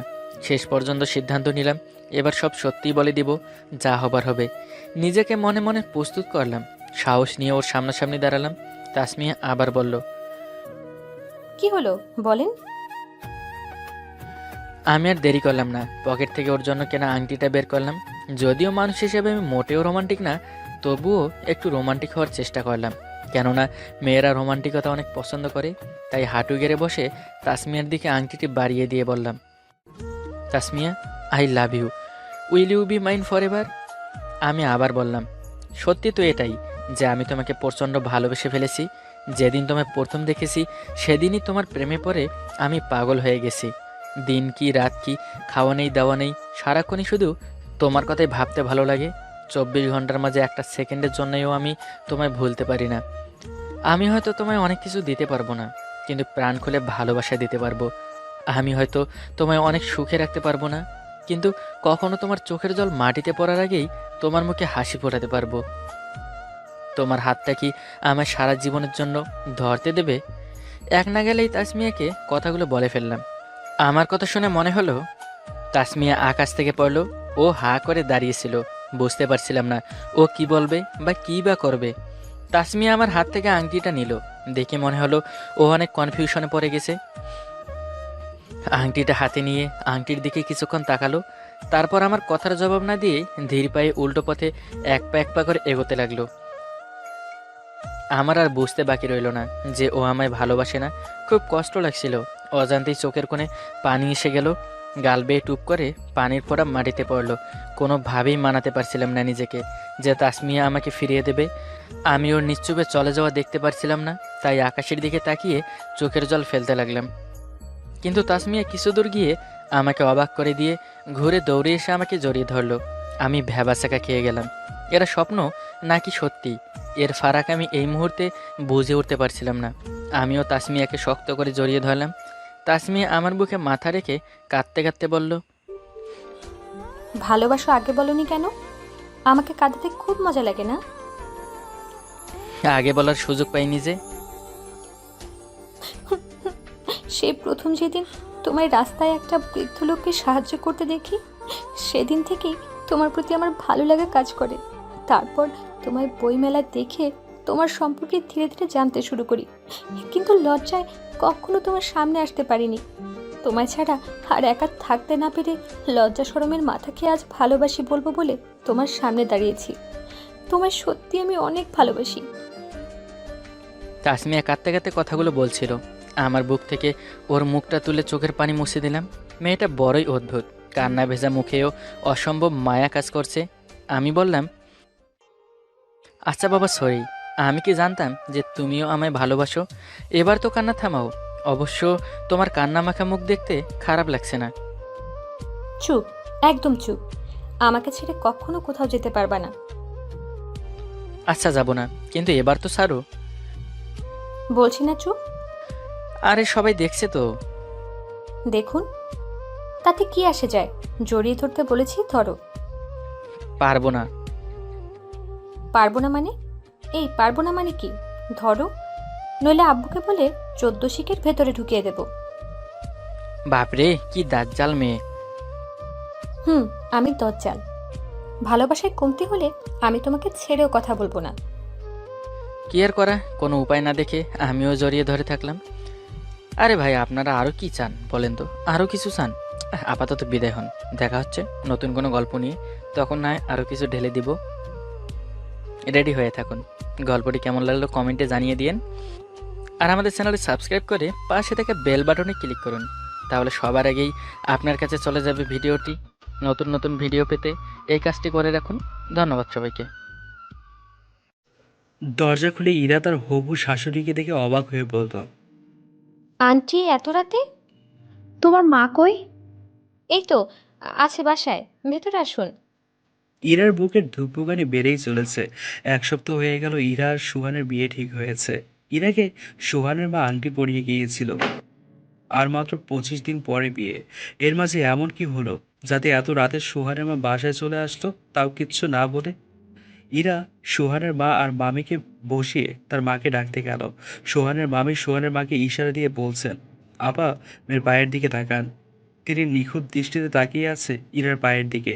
ইরা খুঁড়িয়ে হাঁটছে। মা, সুহানের মা আর মামি এসেছে। এত রাতে কিছু জানেনি তো? আমি আগেই বলেছিলাম, তাদের সব বলে দাও। তুই গিয়ে ওটা পড়ে নে। কি ব্যাপার বেয়ান, না বলেই আসলেন? বলে আসলে তো অভিনয় করতে সুবিধে হতো, তাই না? মানে? সোহানের মা চেঁচিয়ে চেঁচিয়ে ইরাকে ডাকতে লাগলো। আসতে ডাকুন, ওর বাবা অসুস্থ। রাখেন তো, আপনাদের নামে মামলা করব। আমার ছেলেকে প্রতারণা করেছেন আপনারা। ইরা আসলো সোহানের মায়ের সামনে। এখনো সোহানের মা ইরার পায়ের দিকে তাকিয়ে আছে, আর ইরার মা সোহানের মায়ের চোখের দিকে। ইরা ধীরে ধীরে হেঁটে পাশে এসে বসছে। ইরা, তোমার পা দেখাও তো আমাকে। ইরা চমকে গিয়ে সুহানের মায়ের দিকে তাকিয়ে আছে। মনে মনে যা ভয় পেয়েছে তাই হয়েছে। কি হলো দেখাও। ইরা আঁতকে উঠল। ইরা ডান পাটা বের করে দেখালো। আরেকটা দেখাও। ইরা নিচের দিকে তাকিয়ে কাঁদছে। ইরার মা মেয়ের কান্না দেখে নিজেও কান্না করে মেয়েকে বলছে। দেখা মা। ইরা বাম পাও বের করে দিল। সোহানের মা পা দেখেই বলে, ছি ছি ছি ছি, আপনার মেয়ে পঙ্গু, এই প্লাস্টিকের পা পরিয়ে রেখেছেন। আমার মেয়ে পঙ্গু নয়, ওর বাম পা 1.5 ইঞ্চি ছোট, তাই কৃত্রিম পা পরে হাঁটতে স্বস্তি পায়। এই তো প্রতিবন্ধী, দেখছেন আপা, আমরা তাহলে খবরটা ভুল পাইনি। আর এই মেয়েকে আমাদের সুন্দর ছেলের উপর গছিয়ে দিতে চেয়েছে। আমার ছেলেকেও ঠকাইছে এরা। সোহান নিজে ইরাকে পছন্দ করেছে। আমার ছেলে জানতো না মেয়ে প্রতিবন্ধী, জানলে নিশ্চয়ই একে বিয়ে করতো না। ইরা নিচু হয়ে শুধু চোখের পানি ফেলছে। এ পানি আজ নতুন নয়, ছোট থেকে পাড়ার প্রতিবেশী এ পানি ইরাকে অনেক তাচ্ছিল্য বড় সান্ত্বনা দিত। স্কুলের বন্ধুরা অনেকেই ইরাকে দেড় পা বলে ডেকে লজ্জা দিত। কেউ কেউ পিছনে বসে বলতো, ইস, এই মেয়েকে কে বিয়ে করবে। নিজের প্রতি নিজেরই রাগ হতো ইরার। সোহানের মা ইরার হাতে আংটি খুলে নিল আর চলে যাওয়ার সময় বলে উঠল, আমার ছেলেকে যে আন্টি দিয়েছেন তা দিয়ে যাব। আমি তো বিয়ের আশা ছেড়ে দিয়েছিলাম। সবার অবজ্ঞা শুনে একসময় নিজেকে তৈরি করেছিলাম যে সারা জীবন অবিবাহিত থাকব, কিন্তু সবই এলোমেলো করে দিল সুহান। 1 বছর যাবৎ আমায় পাবার জন্য কি না কি করেছে ছেলেটি। ওর ইচ্ছের কাছে আমি হেরে গিয়েছিলাম। আমারও লোভ হয়েছিল ওই মানুষকে পাবার। বলেছিলাম, এতই যদি ভালোবাসেন আমার মায়ের কাছে গিয়ে বলেন। ও ঠিকই ওর মাকে দিয়ে প্রস্তাব পাঠিয়েছিল। আমি যে ভুলে গিয়েছিলাম আমার মতো মানুষকে স্বপ্ন দেখতে নেই। এই ভেবে চোখের পানি ফেলছে ইরার মা ইরার কাঁধে হাত দিয়ে বলল, মা কাঁদিস না। মা, আমি প্রতিবন্ধী। চুপ কর, কি বলিস তুই? মা যখন দেখলে আমি এমন অক্ষম, তখন কেন মেরে ফেললে না? বলে মাকে জড়িয়ে ধরে কাঁদতে লাগলাম। তুই যে আমার সন্তান মা, আমার প্রথম সন্তান, আমার কলিজার টুকরা। মা, আমার ঘুম পেয়েছে, তুমি যাও। এই বলে ইরা শুয়ে পড়ল। মাঝে মাঝে একা কাঁদার খুব ইচ্ছে জাগে মেয়েদের। তখন কিছু বাহানা দিয়ে সবার আড়ালে যাওয়াই মেয়েদের ধর্ম। মেয়েরা প্রচুর কাঁদতে পারলেও তারা লুকিয়ে কান্না করতে স্বস্তি বোধ করে। রাত 1টা, কলিং বেলের শব্দ। ইরার মা দরজা খুলে দেখে সুহান। আন্টি, ইরা কই? কি, আন্টি ফেরত দিতে এসেছো? সেটা আমায় দিয়ে যাও। ও কই? ওর সাথে আর দেখা করতে হবে না। 5 মিনিট সময় দিন আন্টি, কথা বলেই চলে যাব। ইরার মা হাত জোর করে বলে, বাবা, আমাদের ভুল হয়েছে, সেটা মানি। দয়া করে ওকে আর অপমান করো না। তুমি যাও, ও আর রুমেই আছে। সুহান ইরার রুমে গিয়ে দেখে রুম অন্ধকার। আলো জ্বালাতেই ইরা চোখ বন্ধ করে ফেলে। মা প্লিজ, আলো নিভিয়ে দাও, আলো আমার ভালো লাগে না। ইরা, সুহানের গলা শুনেই ইরা তড়িঘড়ি উঠে বসে। আপনি? হুম। অপমান করা বুঝি বাকি আছে? করুন, আমি লুকিয়েছি, তাই অপমানই আমার কাম্য। আমার মতো মানুষ কারো বউ হওয়া যে পাপ। আমি তো আমৃত্যু বোঝা। হয়েছে বলা? ইরা নিজের পা ওড়না দিয়ে ঢেকে নিল। আমায় ক্ষমা করে দিন, আমার উচিত ছিল আগেই বলা আমি প্রতিবন্ধী। সুহান ইরার পাশে বসলো। ইরা, কাকে তুমি প্রতিবন্ধী বললে? নিজেকে তুমি স্পেশাল, আর দুনিয়াতে স্পেশাল লোককেই মানুষ অবজ্ঞা করে। সুহান ইরার পায়ের উপর থেকে ওড়না সরিয়ে পা হাতে নিল। পা ছাড়ুন। পা এমন লাল হয়ে আছে কেন? কৃত্রিম পা পড়তে পড়তে ঘা হয়েছে। কই সেই পা? ইরা খাটের পাশ থেকে 2 পা সুহানের হাতে দিল। সুহান তা দূরে ফেলে দিল। কি করছেন? যে পা হাঁটতে শেখানোর নাম করে ঘা বানিয়ে দেয়, সেই পায়ের দরকার নেই। মেয়েদের জন্ম কেন জানো? কেন? বাচ্চা বয়সে বাবার হাত ধরে হাঁটতে, এবং প্রাপ্তবয়স্কে বরের হাত ধরে হাঁটার জন্য। দেখি, উঠে দাঁড়াও। ইরা সুহানের দিকে তাকিয়ে আছে। সুহান ইরার দিকে হাত বাড়িয়ে দিয়ে বলে, হাত দাও। ইরা হাত দিল। সুহানের হাত শক্ত করে ধরে দুজন মুখোমুখি দাঁড়িয়ে আছে। ইরা, হুম। এর চেয়ে নির্ভরযোগ্য কিছু হাঁটার জন্য পাবে? ইরা ফুপিয়ে ফুপিয়ে কেঁদে মাথা নাড়াচ্ছে। তোমায় আমি ভালোবেসেছি, তোমায় দেখে তাতে তোমার কি আছে বা কি নেই তা বিচার করে নয়, পুরো তোমাকেই আমার দরকার। মায়ের কথায় কষ্ট পেও না, মা তোমার দুর্বলতা নিয়ে শুধু আঘাত করেনি, সাথে করেছে আমার দুর্বলতা নিয়ে। আপনার? আমার পুরো দুর্বলতাই তো তুমি। তোমার দুপা না থাকলেও আমি তোমাকে বিয়ে করতাম। অনেক ইচ্ছে ছিল সবার থেকে আলাদা একজনকে বিয়ে করব। আল্লাহ ঠিক তেমন একজনকে আমার জন্য দিয়েছেন, যে আমার উপর অন্ধ আস্থা রাখবে, আমাকে ছাড়া এক কদম পথ চলতে পারবে না। ঝগড়া হলেও বলবে, সুহান আমায় আমার বাসায় দিয়ে আসো। ইরা হেসে দিল। দাও কি? হাত দাও, আংটি পরাবো না? সুহান ইরার হাতে আংটি পরিয়ে দিল, হাতে চুমু দিয়ে বলল, আর কষ্ট আছে? ইরা চোখ ভর্তি পানি নিয়ে বলল, না। তাহলে কাঁদছো যে? আনন্দে। দেখো না তুমি কি সুন্দর, আনন্দেও কাঁদতে পারো, কিন্তু আমি পারি না। অক্ষম আমি, মনের দিক থেকে অক্ষম। তাহলে এখন প্রতিবন্ধী যদি বলা হয়, তাহলে তো আমি প্রতিবন্ধী, তাই না? ইরা সুহানের বুকে নিজের মুখ চেপে ধরে কাঁদতে লাগলো। সুহান ইরার মাথায় হাত রেখে বলল, পাগলি মেয়ে, তোমার কান্না দেখে আমারও কাঁদতে ইচ্ছে করছে। একটু কান্না করা শিখাবে আমায়? দরজার আড়ালে দাঁড়িয়ে ইরার মাও কাঁদছে। এ কান্না কষ্টের নয়, এ কান্না আনন্দের। অনেকদিন এর জমে থাকা কষ্ট, আক্ষেপ আর অপমানের আজ সমাপ্তি হলো যে।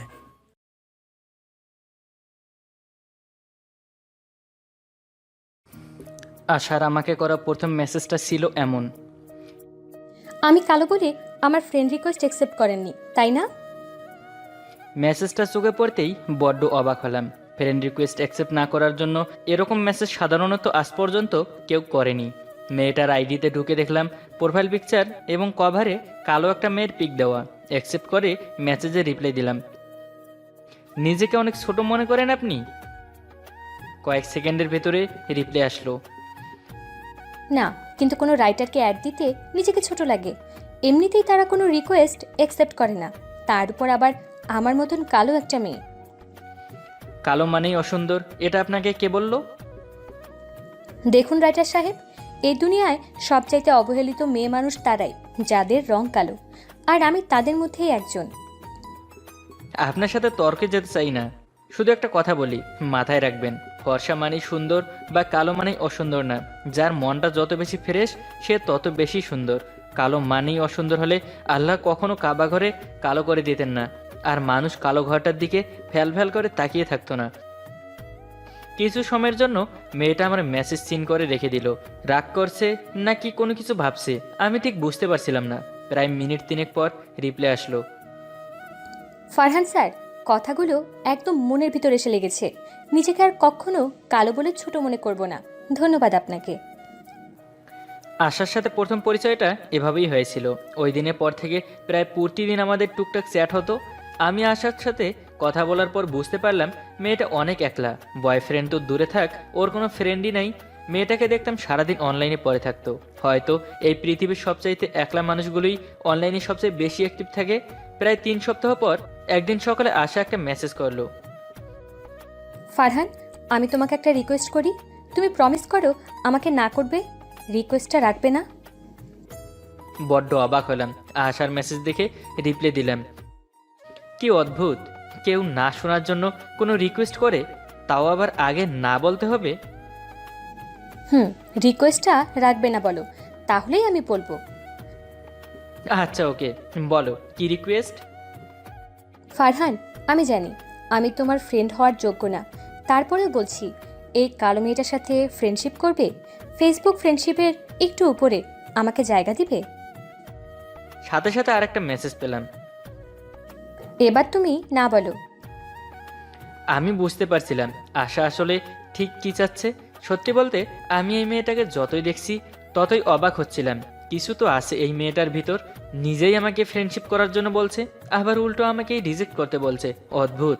আমি বললাম, আচ্ছা আমাকে না করতে বললে কেন? তুমি না করলে নিজের মনকে এই বলে সান্ত্বনা দিতে পারবো যে আমি রিকোয়েস্ট করার জন্যই তুমি না করছো, অন্যথা হ্যাঁ বলতে। এই মেসেজটা দেখে আমি আর কোনো রিপ্লাই দিলাম না। কিছু মেসেজের রিপ্লাই দেওয়া যায় না, কিছু মেসেজের কোনো রিপ্লাই হয় না। ওই দিনের পর প্রায় 6 মাস কেটে গেছে। এই 6 মাসে এমন একটা দিন নেই যে দিনটা আমি আশার সাথে কথা বলিনি। এমন কোনো ঘটনা নেই যেটা আমি ওর সাথে শেয়ার করিনি। কিভাবে যে আশার সাথে এতটা ক্লোজ হয়ে গেলাম নিজেও বুঝতে পারিনি। কিন্তু এই 6 মাসে আমি এটা ভালোভাবেই বুঝতে পেরেছি এই মেয়েটার মন অনেক ভালো, অসম্ভব রকমের ভালো। ওই দিন রাতে আশা আমাকে কল দিয়ে বলল, ফারহান আগামীকাল আমাকে দেখতে আসছে। কথাটা শুনে আমি কেন জানি না খুশি হলাম। বললাম, আরে বাহ, এটা তো খুশির খবর। আশা কিছু সময় চুপ করে রইল, একটা দীর্ঘশ্বাস নিয়ে বলল, জানো ফারহান, আগেরবার যে ছেলেটা আমাকে দেখতে এসেছিল ওই ছেলেটাও না কালো ছিল, কিন্তু ওনারা তারপরেও 5 লক্ষ টাকা চাইলো। আমার মতো কালো মেয়েকে বিয়ে করার জন্য নাকি 5 লক্ষ টাকা অনেক কম। আমার আব্বুর তো এত টাকা দেওয়ার ক্ষমতা নাই। আব্বু বললেন 5 লক্ষ টাকা দিতে পারবেন না। ওরা শেষে বলল 4 লক্ষ। আমি দরজার আড়াল থেকে নিজেকে কোরবানির পশুর মতো দাম দর করতে শুনলাম। এখন দেখা যাক আগামীকাল ওরা এসে কত টাকা চায়। আমি আশাকে ঠিক কি বলবো বুঝতে পারছিলাম না, চুপ করে রইলাম। আশা এবার বলল, এই জীবনটা আর ভালো লাগে না ফারহান। আমার মাঝে মধ্যে মনে হয় এই দুনিয়াটা আমার জন্য না। আমি কখন কি করে ফেলি ঠিক নাই।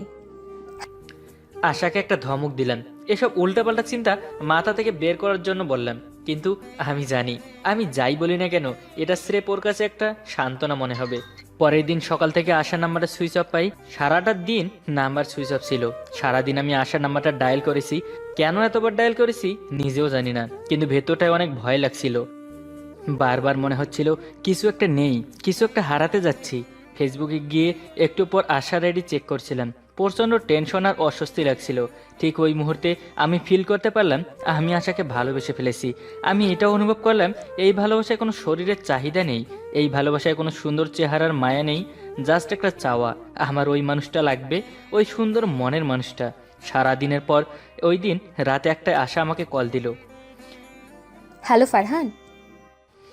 আমি বড় একটা নিঃশ্বাস নিলাম। মনে হলো বহু বছর পর আশার কণ্ঠ শুনছি। কোনো কথা বলতে পারলাম না। ফারহান সরি, কারেন্ট ছিল না সারাদিন, মোবাইলে একদম চার্জ ছিল না, সরি। আমি আবারও কোনো কথা বললাম না। আমার মনে তখন একটা কথা বারবার রিপিট হচ্ছে, আমি এই মেয়েটাকে আর হারাতে পারবো না, এক মুহূর্তের জন্যও না। আশাকে জিজ্ঞেস করলাম, দেখতে যাচ্ছিল তোমায়? আশা হাসলো, মিথ্যা হাসি। আসছিল, কিন্তু কালো মেয়েকে কারো পছন্দ হয়? আগের রাতে যে মেয়েটাকে দেখতে আসছে শুনে আমার মনে খুশি হয়েছিল, ঠিক তার পরের রাতে ওই মেয়েটাকে পছন্দ হয়নি শুনে আমার মনটা আবার খুশি হলো। কি অদ্ভুত এই মনের খেলা। মনে মনে ভাবলাম এখনই আশাকে বলে দিব তোমাকে ভালোবেসে ফেলেছি, নাকি দেখা করে বলা উচিত। আশাকে জিজ্ঞেস করলাম, আচ্ছা আশা, তোমার ইচ্ছে হয় না আমার সাথে দেখা করতে? হয়তো, অনেকটা ইচ্ছে হয়। তাহলে চলো আগামীকাল দেখা করি। আশা কথাটা শুনে অনেক খুশি হলো। সত্যি সত্যি দেখা করবা? বলো কোথায় দেখা করবে? প্রশ্নটা শুনে আসা এবার একটু বিষণ্ণ হয়ে গেল। কিন্তু ফারহান, আমার চেহারা যে কালো, আমি কিভাবে দাঁড়াবো তোমার সামনে? উফ আশা, তুমি এসব কথাবার্তা বাদ দিবা। আগামীকাল আমাদের দেখা হচ্ছে, ওকে? আমি মেসেজ করে তোমার জায়গা বলে দিচ্ছি। ওকে। সত্যি বলতে মনের ভিতরে একটা আনন্দ কাজ করছিল, ভালোবাসার মানুষটাকে প্রথমবার কাছ থেকে দেখার আনন্দ। কিন্তু এই মেয়েটা কালো বলে নিজেকে এত অসহায় মনে করে কেন?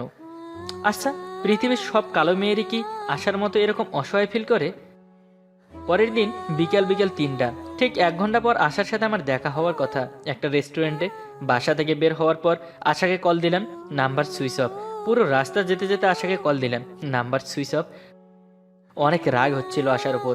আমি বারবার বলেছি নাম্বারটা যাতে খোলা রাখে, মোবাইলের চার্জ যাতে ফুল থাকে, কিন্তু ওর নাম্বারটা এখন অফ। রেস্টুরেন্টে গেলাম, ঠিক 4টা বাজার 10 মিনিট আগে আবারও আশাকে কল দিলাম, কিন্তু স্টিল নাম্বারটা সুইচ অফ বলছে। ভাবলাম রেস্টুরেন্টের ভেতর গিয়ে কিছু সময় অপেক্ষা করি, ভালোবাসার মানুষটার জন্য একটু অপেক্ষা তো করাই যায়। বিকেল 5টা, প্রায় 1 ঘন্টা হয়ে গেছে, কিন্তু আশার কোনো খোঁজ নাই। মোবাইলটা বের করে আশাকে আবার কল দিলাম। উফ, নাম্বারটা এখনও সুইচ অফ।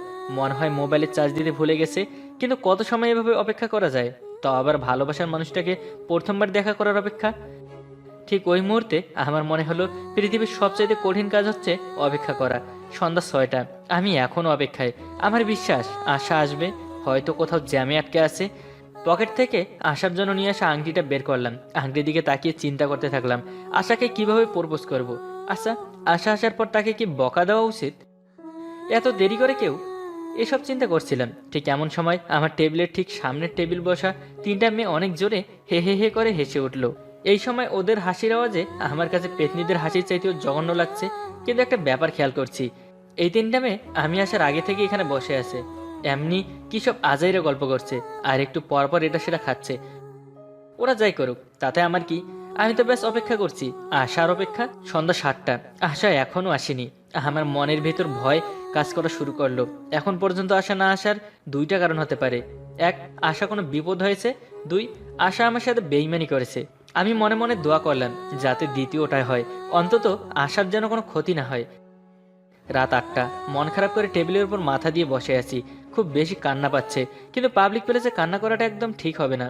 সামনে টেবিলে ওই মেয়েগুলোকে দেখলাম, এখনও বসে আছে। অবশ্য তারা আমার দিকে তেমন একটা খেয়াল করছে না। আচ্ছা, আমার কি এখন চলে যাওয়া উচিত? হয়তো চলে যাওয়াটাই উচিত হবে। ঠিক করলাম, আরও 30 মিনিট অপেক্ষা করব, তারপর চলে যাব। শেষবারের মতো আশার নাম্বারটায় কল দিলাম। আবারও বলল সংযোগ দেওয়া সম্ভব হচ্ছে না। আমার চোখটা না চাইতেও ভিজে যাচ্ছে। পকেট থেকে টিস্যু বের করে চোখটা মুছতেছি, এমন সময় দেখলাম ওই মেয়েগুলো আমার সামনে এসে দাঁড়ালো। নীল শাড়ি পরা একটা মেয়ে বলল, একটু বসতে পারি? যদিও ইচ্ছা ছিল না হ্যাঁ বলার, তারপরে ভদ্রতা স্বরূপ হ্যাঁ বললাম। 3টা মেয়ে আমার অন্য পাশে বসলো। এবার আমি তাদের দিকে একটু ভালোভাবে খেয়াল করলাম। 2টা মেয়ের পরনে ছিল ড্রেস, একজনে কালো ড্রেস, অন্যজনে সাদা। যে বসার পারমিশন চাইলো তার পরনে ছিল নীল শাড়ি। সাদা ড্রেস পরা মেয়েটার রং একটু কালো, কিন্তু চেহারা অনেকটা মায়া আছে। কালো ড্রেস পরা মেয়েটার চেহারা অনেক সুন্দর, ঠিক পূর্ণিমার মতো বলা চলে। আর নীল শাড়ি পরা মেয়েটার চেহারাও যথেষ্ট সুন্দর। যাই হোক, ওদের চেহারা দেখে আমার কী লাভ? ওরা যেমনই হোক, তাতে আমার কি? কি জন্য এখানে বসেছে বা কি বলতে চাই, সেটাই হচ্ছে আসল কথা। নীল শাড়ি পরা মেয়েটাই প্রথমে বলা শুরু করলো। হাই, আমি মায়া। কোনো উত্তর দিলাম না আমি। সত্যি বলতে এই সময় কথা বলার মতো মন বা ইচ্ছা কোনোটাই আমার নেই। মাথা থেকে আমার সাথে ঘটে যাওয়া ঘটনাগুলো সরাতে পারছি না। আশা আমার সাথে কিভাবে এমনটা করতে পারলো? মেয়েটা আবারও প্রশ্ন করলো। আচ্ছা, আপনার কি মন খারাপ? আপনি কি কান্না করছিলেন? আপনার চোখগুলো এমন টলমল কেন করছে? এই মুহূর্তে মেয়েটার প্রশ্নগুলো আমার কাছে বিষের মতো লাগছে। আমি আবারও কোনো উত্তর দিলাম না। আপনি চাইলে কিন্তু আমাদের সাথে শেয়ার করতে পারেন, জানেন তো, শেয়ার করলে নিজেকে হালকা লাগে। মেয়েটার এই কথাটা আমার ভীষণ ভালো লাগলো। ভাবলাম আসলেই এই 6 মাসের গল্পটা কাউকে বলা দরকার, আজকের কাহিনীটা কাউকে শোনানো দরকার। তাহলে হয়তো মনে একটু শান্তি পাবো। কিন্তু ওই ড্রেস পরা 2টা মেয়ে এখনও কোনো কথা বলছে না কেন? বুঝতে পারলাম না। যা বলার মায়া নামের মেয়েটাই একলাই বলছে। অবশ্য কে কথা বলল কে বলছে না এগুলো আমার দেখার বিষয় না। আমি জাস্ট নিজের কথাগুলো কাউকে বললে আমার কষ্টের ভারটা একটু কমাতে চাচ্ছিলাম। আমি আশার গল্পটা ওদেরকে বলা শুরু করলাম। সব কিছু খুলে বলার পর 3টা মেয়ে একসাথে হেসে উঠল। এবার কাছ থেকে ওদের হাসিটা আর পেতনিদের মতো লাগছে না, দেখতে ভালোই লাগছে। 3জনের হাসি সুন্দর, কিন্তু আমার কষ্টের কথা শুনে ওরা হাসছে কেন? কারো কষ্টের কথা শুনে কেউ মজা পায়? মায়া নামের মেয়েটা হাসতে হাসতে আমাকে বলল, তার মানে আপনি বলতে চাচ্ছেন এই যুগেও এমন ছেলে আছে? এই যুগেও এরকম ভালোবাসা সম্ভব? আপনি এতটাই ভালো যে আশার চেহারা যেমনই হোক আপনি তাকে ভালোবেসে যাবেন? হ্যালো স্যার, এটা কোনো মুভি না, ঠিক আছে? আমি মেয়েটার প্রশ্নের কোনো উত্তর দিলাম না। বুঝতে পারলাম মেয়েটা কখনো কাউকে সত্যিকারেরভাবে ভালোবাসেনি, আর যারা ভালোবাসেনি তাদেরকে ভালোবাসার ফিলিংসটা কখনোই বোঝানো সম্ভব না। আচ্ছা ধরুন আমি আপনার আশা, আপনি কি বিশ্বাস করবেন? কথাটা শুনে বড় বড় চোখ করে মেয়েটার দিকে তাকালাম। কয়েকটা মুহূর্তের জন্য মনের ভিতর সুখ অনুভূতি হচ্ছিল, আশাকে পাওয়ার সুখ। কিন্তু পরক্ষণে আমার মনে হলো আশার কণ্ঠ তো এরকম না, আশার কণ্ঠ তো আরও সুন্দর। আর এই মেয়েটার তো চেহারা সুন্দর, আশা তো কালো। আচ্ছা আপনি এত অস্থির হয়েন না, না জানি কখন হার্ট অ্যাটাক করে ফেলেন কে জানে। আমার মনে হচ্ছে আপনাকে আর জ্বালানো উচিত হবে না, এখন আপনাকে সব সত্যিটা বলা উচিত। কথাটা শুনে বোকার মতো তাকিয়ে রইলাম। কোনো কথাই আমার মাথায় ঢুকছে না। মেয়েটা কি বলতে চাচ্ছে বুঝতে পারলাম না। মায়া এবার একটু সিরিয়াস হয়ে বলল, আমি এবার যা বলি তা মন দিয়ে শুনুন, ওকে? আমি মায়া, কালো ড্রেস পরা মেয়েটা হচ্ছে মো, আর সাদা ড্রেস পরা মেয়েটা হচ্ছে আশা, আপনার আশা। আশা নামটা শোনা মাত্রই বুকটা ধুক করে উঠল। ভুরু কুচকে জিজ্ঞেস করলাম, আশা? আমার আশা? হুম, আপনার আশা। আসলে আপনি সত্যিই আমাদের বান্ধবীকে ভালোবাসেন কিনা এটা দেখার জন্যই আপনাকে এত বেশি কষ্ট দিলাম। এখন আশাকে দেখার পর আবার বলিয়েন না আপনার আশাকে পছন্দ হয়নি।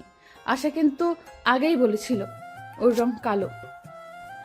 মায়ের কোনো কথা আমার কানে যাচ্ছিল না। আমি ফ্যাল করে আশার দিকে তাকিয়েছিলাম। একটু কালো হলেও সাদা ড্রেসটায় ওকে ভালোই মানিয়েছে। চেহারায় মায়া আছে অনেক। অবশ্য চেহারার মায়া না থাকলেও আমার তো চলতো, কারণ আশার মনটা অনেক বেশি ভালো, আর আমি ওই মনটাকেই ভালোবেসেছি। আস্তে আস্তে চেয়ার থেকে উঠে আশার কাছে গিয়ে হাঁটু ভেঙে বসলাম। আশাকে বললাম, তোমার হাতটা একটু ধরতে পারি? আশা ওর হাতটা আমার দিকে বাড়িয়ে দিল। আমি হাতটা নিজের গালে শক্ত করে ধরলাম। চোখ থেকে কয়েক ফোঁটা পানি বের হলো। আর পানিটা কষ্টের পানি না, এই পানিটা সুখের পানিও না, ভালোবাসার পানি। একটু আগে যেই মানুষটাকে মনে হচ্ছিল জীবন থেকে হারিয়ে ফেলেছি, সেই মানুষটার হাত এখন আমার হাতের মুঠোয় শক্ত করে ধরে রাখা। চারপাশে কে কি ভাবছিল আমার দেখার সময় ছিল না। আমি পকেট থেকে আংটিটা বের করলাম আশাকে প্রপোজ করার জন্য। আংটিটা বের করার সাথে সাথে আশা হাসলো, অনেক জোরে হাসলো। এই হাসিটা বড্ড অপরিচিত আমার কাছে। মেয়েটা হাসতে হাসতে বলল, আরে ভাইয়া, আমি মৌ। তুমি আবারও বোকা হয়েছো। মেয়েটা যে আশা না, সেটা আমি ওর কণ্ঠ শুনে নিশ্চিত হলাম। মায়ের দিকে তাকালাম, মায়ের জোরে জোরে হাঁটছে। আর মায়ের পাশেই কালো ড্রেস পরা পূর্ণিমার মতো মেয়েটা মাথা নিচু করে ফুপিয়ে ফুপিয়ে কান্না করছে। আমার বোঝার বাকি রইল না এটাই আশা। আশা মাথা নিচু করে রেখেই ওর হাতটা আমার দিকে বাড়িয়ে দিল। কান্না করতে করতে বলল, আংটিটা পরিয়ে দাও। আমি সেই পরিচিত কণ্ঠটা শুনতে পেলাম, যে মধুর কণ্ঠটা প্রতিদিন শুনি, যে কণ্ঠটা আমাকে প্রতিদিন সকালে গুড মর্নিং বলে, যে কণ্ঠটা শুনে প্রতিটা রাতে ঘুমাতে যাই। আশা আবারও কান্না করতে করতে বলল, আংটিটা পরাও তাড়াতাড়ি। আমার ভেতরে কিরকম রাগ হচ্ছিল বলে বোঝানো সম্ভব না। আশাকে শুধু একটা প্রশ্ন করলাম, তার মানে আগে যা যা বলেছিলে সব মিথ্যে? সবই সত্য, কিন্তু আমার জায়গা ঘটনাগুলো ছিল আমার বড় আপির সাথে। ব্যাস, তফাৎটা এখানেই।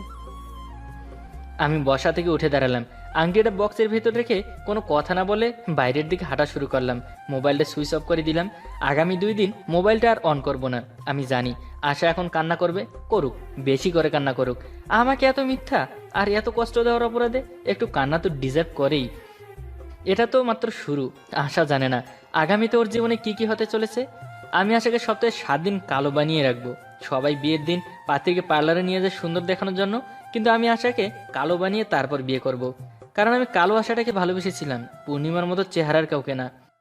এই শহরে সুন্দর মানুষকে ভালোবাসার মতো মানুষদের অভাব নেই। সরি, ভুল বললাম। সুন্দর মানুষকে কাছে পাবার মানুষদের অভাব নেই। ভালোবাসা বললাম না এজন্য, যারা ভালোবাসে তারা রং খোঁজে না, যারা রং খোঁজে তারা কখনো ভালোবাসে না। তাই দিন শেষে এই শহরে তোমাকে খুব করে চাই বলা মানুষদের অভাব নেই। এই শহরে প্রেমিক প্রেমিকারও অভাব নেই, কিন্তু সত্যিকারভাবে ভালোবাসতে পারে এমন মানুষের বড্ড অভাব। দিন শেষে ভেতরটা অনুভব করতে পারা মানুষগুলোর বড্ডই অভাব। তাই ভালোবাসার মানুষকে সত্যিকার অর্থেই ভালোবাসুন, চেহারা দেখে নয়। তার মনকে ভালোবাসুন, মন থেকে ভালোবাসুন। দেখবেন জীবনটা ভালোবাসায় পরিপূর্ণ হয়ে যাবে।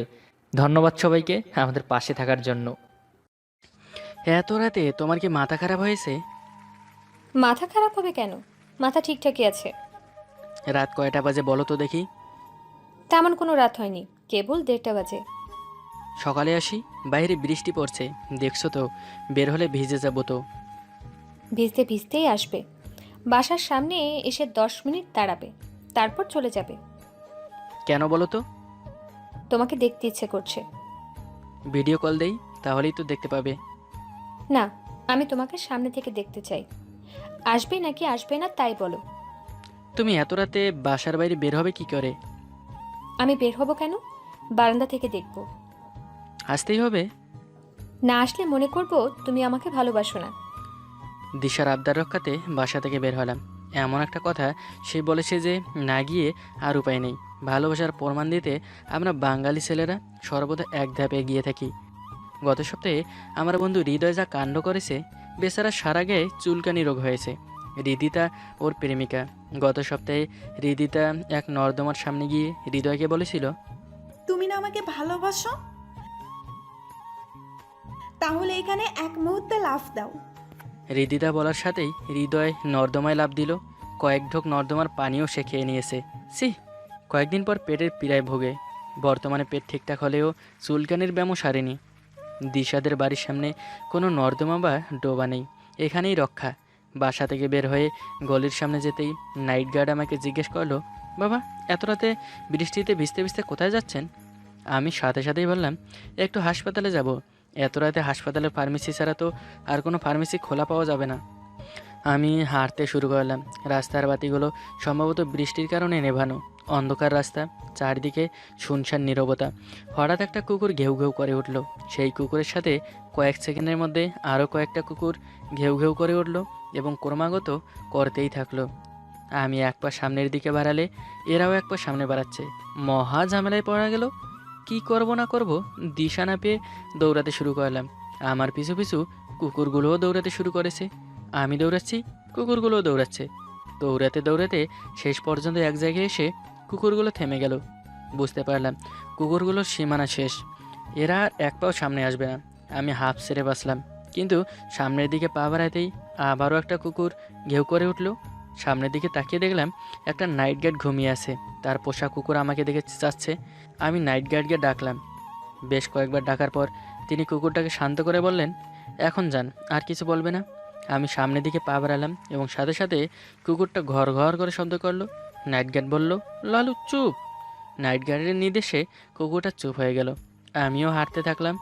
দিশাদের বাড়িতে যাবার সময় মাঝখানে একটা গোরস্থান আছে, মাতুয়াইল গোরস্থান। গোরস্থানের কাছাকাছি এসে আমি দাঁড়িয়ে পড়লাম। সামনে যেতে সাহস হচ্ছে না, রাস্তার বাতিগুলো এখনও জ্বলেনি। দিশাদের বাড়িতে যাবার আর কোনো বিকল্প রাস্তাও নেই। এভাবে দাঁড়িয়ে থাকলেও লাভ হচ্ছে না। ভয় তীব্র থেকে তীব্র আকার ধারণ করছে, যা আছে কপালে।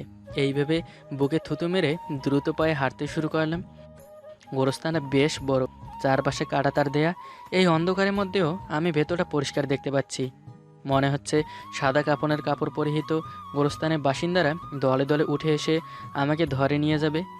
আমি যতই চেষ্টা করছি গোরস্থানের দিকে না তাকাতে, ততই আমার দৃষ্টি সেদিকে চলে যাচ্ছে। মনে প্রাণে চাইছি রাস্তার একজন লোকের দেখা যেন পাই, কিন্তু পুরো রাস্তা জনমানবহীন। হঠাৎ আমার পাশ ঘেঁষে সাদা পাঞ্জাবি পরিহিত এক লোক হেঁটে গেল। তাকে দেখে আমার বুকের ভেতরটা ধক ধক করে উঠল। মনে হলো সে কোনো মানুষ না, যে কোনো সময় সে উল্টো ঘুরে আমার ওপর ঝাঁপিয়ে পড়বে। আমি রাস্তায় দাঁড়িয়ে পড়লাম। চারিদিক থেকে কারা যেন খিলখিল করে হাঁটছে। কি করব না করব কিছুই বুঝে উঠতে পারছি না। হঠাৎ রাস্তার বাতিগুলো জ্বলে উঠল। আমি দেখলাম সামনের আগন্তুক কোনো জিন অথবা ভূত না, সে একজন মানুষ। মুহূর্তেই সব ভয় কেটে গেল। আমি আবারও হাঁটতে শুরু করলাম। দিশাদের বাড়ির সামনে এসে দিশাকে ফোন করে বললাম, আমি তোমাদের বাড়ির সামনে। একটু দাঁড়াও। আমি প্রায় মিনিট পাঁচেক দাঁড়িয়ে থাকলাম। দিশা বারান্দায় এসে আমাকে ফোন করে বলল, পালাও। আমি বেশ অবাক হয়ে বললাম, এত এত পথ পাড়ি দিয়ে অসীম ভয়ভীতিকে জয় করে এসেছি কি পালানোর জন্য? তুমি বুঝতে পারছো না, দ্রুত পালাও। পাগল হয়ে গেল নাকি? আরে পালাও। হঠাৎই কাদের ওপর কারো স্পর্শ অনুভব করলাম। পেছন ফিরে তাকিয়ে যাকে দেখলাম তিনি দিশার বাবা। মুহূর্তের মধ্যে তিনি আমার কলার চেপে ধরলেন এবং আমাকে টেনে হিঁচড়ে গেটের ভেতর নিয়ে গিয়ে রশি দিয়ে বেঁধে ফেললেন। আমি জিজ্ঞেস করলাম, আমাকে এভাবে বাঁধছেন কেন? আমি কি করেছি? দিশার বাবা ভীষণ রেগে বললেন, কি করেছিস? গতকাল রাতে 2টা ফ্লাইট থেকে মোবাইল চুরি করছিস, আবারও চুরি করতে আসছিস? এত বড় সাহস! দাঁড়া, দেখাচ্ছি মজা। তিনি পকেট থেকে ফোন বের করে দিশাকে ফোন করে বললেন, তাড়াতাড়ি গেটের সামনে এত চোর ধরেছি। দিশা গেটের সামনে আসতেই তিনি দিশাকে বললেন, এখানে একটু দাঁড়াতো, আমি সব ফ্ল্যাটে খবর দিয়ে আসি, দেখিস কোনোভাবে যেন পালাতে না পারে। দিশার বাবা চলে যেতেই দিশা বিরক্ত মুখে আমার দিকে তাকিয়ে বলল, তোমাকে বললাম পালাতে, তুমি তো শুনলে না। এখন বুঝতে পারছো? আমি অসহায় চোখে তাকিয়ে বললাম, তুমি কি আগে আমাকে বলেছো তোমার বাবা চোর পাহারা দিচ্ছেন? আমিও কি জানতাম নাকি? রশির বাঁধন খুলে দিয়ে দিশা বলল, এখন দ্রুত ভাগো। আমি দ্রুত গেটের বাইরে এসে প্রাণপণ ছুটতে শুরু করলাম। এক দৌড়ে মহল্লায় এসে থামলাম। কী সব ঘটনা আমার সাথে ঘটে গেল! তড়িৎ গতিতে সব কিছুর দৃশ্যপট আমার চোখের সামনে ভেসে ভেসে আসছে। হঠাৎ পেছন থেকে ঘর ঘর শব্দ কানে এলো। পেছন তাকিয়ে দেখলাম 4-5টা কুকুর আমাকে দেখে বিরক্ত মুখে তাকিয়ে আছে। চোখাচোখি হতেই তারা গলা ফাটিয়ে ঘেউ ঘেউ করতে শুরু করলো। আমি আবারও দৌড়াতে শুরু করলাম। আমার পেছন পেছন কুকুরগুলোও দৌড়াতে শুরু করলো। আমি আবারও ডাকলাম, এই মিহিন। মিহিন এবারেও এলো না। প্রথমবার তো সাড়া দিল, এবার তাও করলো না। আমি মেজাজ গরম করে দাঁড়িয়ে থাকলাম। আমার রাগ উঠতে থাকে। সারাবেলা অফিস করলাম, এই কাজ সেই কাজ করে ক্লান্ত আমি। শেষবেলা ঘরে এসে যদি একটুখানি শান্তি না পাই তাহলে কেমনটা লাগে? রাগ কি একটুও ওঠে না? এমনিতে সামান্য ব্যাপারেও আমি মাঝে মাঝে ভীষণ রেগে যাই, নিজেকে নিয়ন্ত্রণ করতে পারি না। আমার রাগটাই এমন, উঠে তো উঠেই, তারপর চট করেই পড়ে যায়। আমি এবার খানিকটা কড়াসরেই ডাকলাম, এই মিহিন, কই তুমি? এদিকে আসো বলছি। আমি তার সাড়া পাবার অপেক্ষা করলাম, পেলাম না। আমার রাগ আরও বাড়ল। আমি কোমরে হাত দিয়ে দাঁড়িয়ে থাকি। হঠাৎই মিহিন চুল বাঁধতে বাঁধতে রুমের সামনে এসে দাঁড়ায়। এসেই কেমন একটা স্বরে বলে, কি ব্যাপার, এমন চেঁচাচ্ছ কেন? আমার ভুরু কুঁচকে আসে, গা ঘেমে গিয়েছে এতক্ষণে। আমি ওর দিকে তাকিয়ে রাগী স্বরে বলি, আমি চেঁচাচ্ছি? তা নয় তো কি, চেঁচিয়ে চেঁচিয়ে তো ঘর মাথায় তুলে নিচ্ছ। তা এত চেঁচাচেঁচি কিসের? আমি খানিকটা সিরিয়াস ভঙ্গিতে বললাম, আমি চেঁচিয়ে চেঁচিয়ে ঘর মাথায় তুলে দিচ্ছি? উফ, তুমি এত পেঁচালো? কি বলবে সোজাসুজি বললেই তো পারো। আমি আবার কি পেঁচালাম এখন? এই যে কথা রিপিট করছো, এটা অসহ্য লাগে না? এখন অসহ্য লাগছে, তাই না? উফ, তাসবি, ঝগড়া করতে ইচ্ছে করছে না আমার। খুব ক্লান্ত আমি। কি বলবে বলো। কি আর বলবো আমি? আমি কথা পেঁচাই, চেঁচিয়ে চেঁচিয়ে ঘর মাথায় তুলি, আমার কথা শুনতে হবে না। যাও এখান থেকে। মিহিন আমার দিকে তাকিয়ে থাকলো। আমি গেঞ্জি খুঁজতে খুঁজতে বললাম, সারাদিন অফিস করে এসে ঘরেও একটু শান্তি পাই না। কোথায় তুমি আমাকে হেল্প করবে? না, উল্টো রাগ দেখাচ্ছ। তুমি একাই যেন ক্লান্ত হও, আমাকে যেন ক্লান্তি ধরে না। মিহিন এবারেও কিচ্ছু বলল না। আমি আলমারিতে ভেতরে গেঞ্জিটা খুঁজতে থাকলাম, পেলাম না। জোরে একটা লাথি মারলাম আলমারিতে। শালার কপাল খারাপ হলে এমনই হয়, ধ্যাত। রাগে আমার সমস্ত শরীর জ্বলছিল। কি করছি না করছি কিচ্ছুর খেয়াল নেই। নিজেকে হঠাৎই কেমন উন্মাদ মনে হচ্ছিল। মেহিনীর দিকে তাকিয়ে চোখ পড়তেই দেখলাম সে কেমন ভুরু কুঁচকে তাকিয়ে আছে। আমি এবার খানিকটা জোরেই বললাম, এখানে দাঁড়িয়ে দাঁড়িয়ে লুক দেওয়ার দরকার নেই, তোমাকে যেতে বলছি, যাও এখান থেকে। আশ্চর্য ব্যাপার, তুমি এমন করছো কেন? যেমনই করি তাতে তোমার কি? তুমি যাও এখান থেকে। তোমাকে দেখলেও আমার রাগ উঠছে। খুব বাড়াবাড়ি করছো বলে দিচ্ছি। হ্যাঁ, আমি সবসময় বাড়াবাড়ি করি, তুমি তো কিছুই করো না, ধোয়া তুলসী পাতা। আমি কি করলাম? কিচ্ছু করনি। এতক্ষণ যে ডাকছি একবার শোনোনি? শুনছো তো নাকি? কিন্তু সাড়া দেওনি। তবে কেন? দেওয়াটা তো প্রয়োজনবোধ মনে করো না? দেখো, অযথা রাগ দেখাবা না। তুমি অফিস করো, তাই বলে এটা ভেবো না যে আমি বাসায় বসে বসে আরাম করি। বাসাতেও আমাকে অনেক অনেক কাজ করতে হয়, তাই রাগ দেখালে একটু ভেবেচিন্তে দেখাবে। তুমি যাও তো এখান থেকে। কী কাজ করো জানি তো, সারাদিন রান্নাঘরে পড়ে থাকো, কাজের কাজ তো কিছুই করো না। তোমার কি মনে হয় আমি সাধে পড়ে থাকি ওখানে? আমার আমি কি রান্নাঘরে বসে বসে ঘাস কাটি? তোমরা ঘাসই কাটো। দেখো, এবার আমার মেজাজ গরম হয়ে যাচ্ছে কিন্তু। হলে হলে কি হবে? কি করবে তুমি? যাও তো, রান্নাঘরে পড়ে থাকো, তোমাকে ওখানেই মানায়। এই বলে আমি রুম থেকে বেরিয়ে এলাম।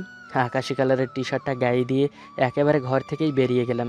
আসার সময় দরজাটা খুব জোরেই বন্ধ করলাম। বাজে একটা শব্দ হলো, আমার চেঁচামেচি কানে এলো। আমি গায়ে মাখালাম না, সিঁড়ি বেয়ে নেমে এলাম। আমার সমস্ত শরীরে রক্তের প্রতিটি কণিকায়, প্রতিটি কোষে কোষে যেন রাগ ঘুরছে। আমি বাসা থেকেই বেরিয়েই হাঁটা ধরলাম। কোন দিকে হাঁটছি খবর নেই। কিছু দূর হেঁটে আসতেই আমার মনে হলো, আশ্চর্য ব্যাপার, আমি কেন রাগ করেছি? এই ব্যাপারটা তো মিহিন জানে না, অথচ তাকে এটা জানানো উচিত ছিল। কার সাথে রাগারাগি হলে অবশ্যই তাকে রাগারাগির কারণটা জানানো উচিত। না জানিয়ে রাগ করাটা বোকামি, অর্থহীন। পরবর্তীতে মেজাজ পড়ে গেলে একটা অর্থহীন অস্বস্তিকর মুহূর্তে তৈরি হবে। আমার রাগটা ওর কাছে হাস্যকর হয়ে দাঁড়াবে। এই ব্যাপারটা ঠিক হয়নি। ওকে অবশ্যই রাগের কারণটা জানানো উচিত ছিল। বাসায় গিয়ে ওকে রাগের কারণটা বলে আসবো নাকি? যাবো না, গেলে সেটা আরও হাস্যকর হবে। আমি মোড়ের দোকানের সামনে গিয়ে বসলাম।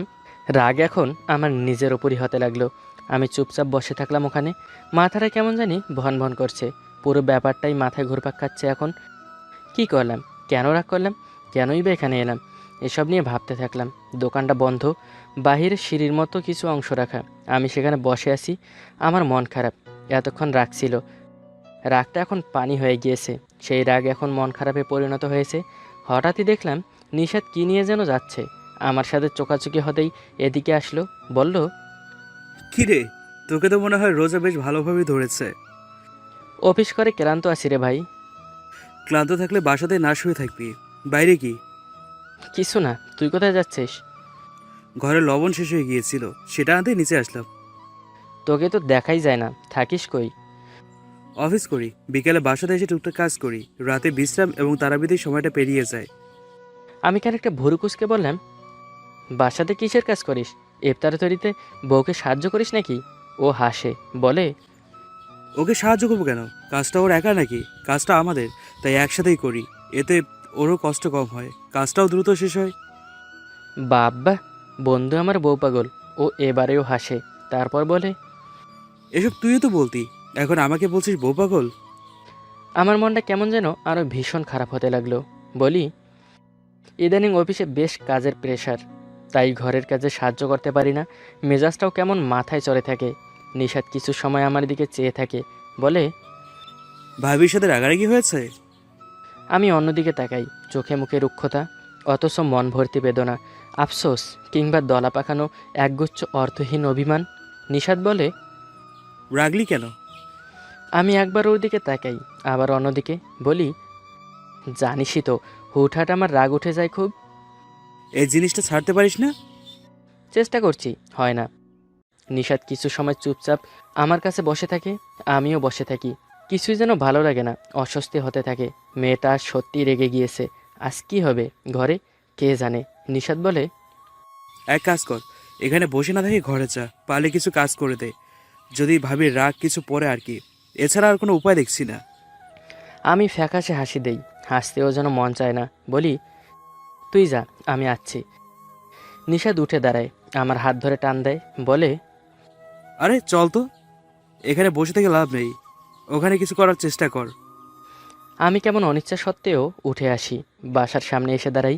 নিশাত চলে গিয়েছে, তাদের বাসাটা অন্যদিকে, আমারটা এইখানে। আমি কিছু সময় নিচে দাঁড়িয়ে থাকলাম। উঠবো কি উঠবো না এমন চিন্তায় পড়ে গেলাম। কেমন জানি লজ্জা লাগছিল, কিংবা হঠাৎই রাগ পড়ে যাওয়ায় ঘরে যাচ্ছি বলে কেমন অস্বস্তি চেপে ধরছিল। আমি ধীরে ধীরে সিঁড়ি বেয়ে ওপরে উঠতে থাকলাম। দরজার কাছে আসতেই দেখি দরজা বন্ধ। আমি কিছু সময় সেখানে দাঁড়িয়ে থাকি। নক করব কি করব না এমন এক চিন্তায় আমার সমস্ত মস্তিষ্ক ব্যতিব্যস্ত, অথচ ঘরটা নিজেরই। একটু আগে অফিস থেকে এসে কি সাবলীলভাবে নক করেছিলাম, ঘরে ঢুকে শাওয়ার নিয়েছিলাম, তখন অন্যরকম একটা স্বাচ্ছন্দ্য ছিল। এখন যেন সেটা নেই। মনের ভিতরে একগাদা অপরাধবোধ চেপে আছে কিছু অর্থহীন অভিমান। মিহিন আজ কেমন রিয়েক্ট করবে সেই ভাবনাটা যেন কুরে করে খাচ্ছিল আমায়। আমি কলিং বেল বাজালাম, প্রথমবার কেউ সাড়া দিল না। পরের বার আম্মার গলায় আওয়াজ পাই, তিনি ওপাশ থেকে বললেন, কে? আমি কোনো মতে বললাম, মা দরজার খোলো তো। আম্মা দরজা তো খুললেনই না, উল্টো চেঁচিয়ে বললেন, এই ঘরে তোর জায়গা নেই, আজ সারা বেলা বাইরেই থাকবি, বাইরেই ইফতার করবি, কত বড় সাহস তোর! আমরা ঘাস কাটি রান্নাঘরে, তাই না? দেখবো আজ কে রান্না করে খাওয়াই তোকে। বেয়াদব কোথাকার, এক্কেবারে বাপের মতো বদমেজাজি হয়েছে এই ছেলে। আমি জিভে কামড় দিয়ে দাঁড়িয়ে থাকলাম। হায় কপাল, মাও রাগ করেছে এবার। আজ মনে হচ্ছে ঘরের খাবার কি থাকার জায়গাটাও জুটবে না। আমি কিছু সময় দরজার সামনে দাঁড়িয়ে থাকি, মেজাজ মর্জি আবার খারাপ হতে লাগলো। এবার অবশ্য নিজের উপরই হচ্ছে। অযথাই তখন রাগ দেখালাম, রাগ দেখানোটা উচিত হয়নি। তার ওপর কি না কি বলেছি কে জানে।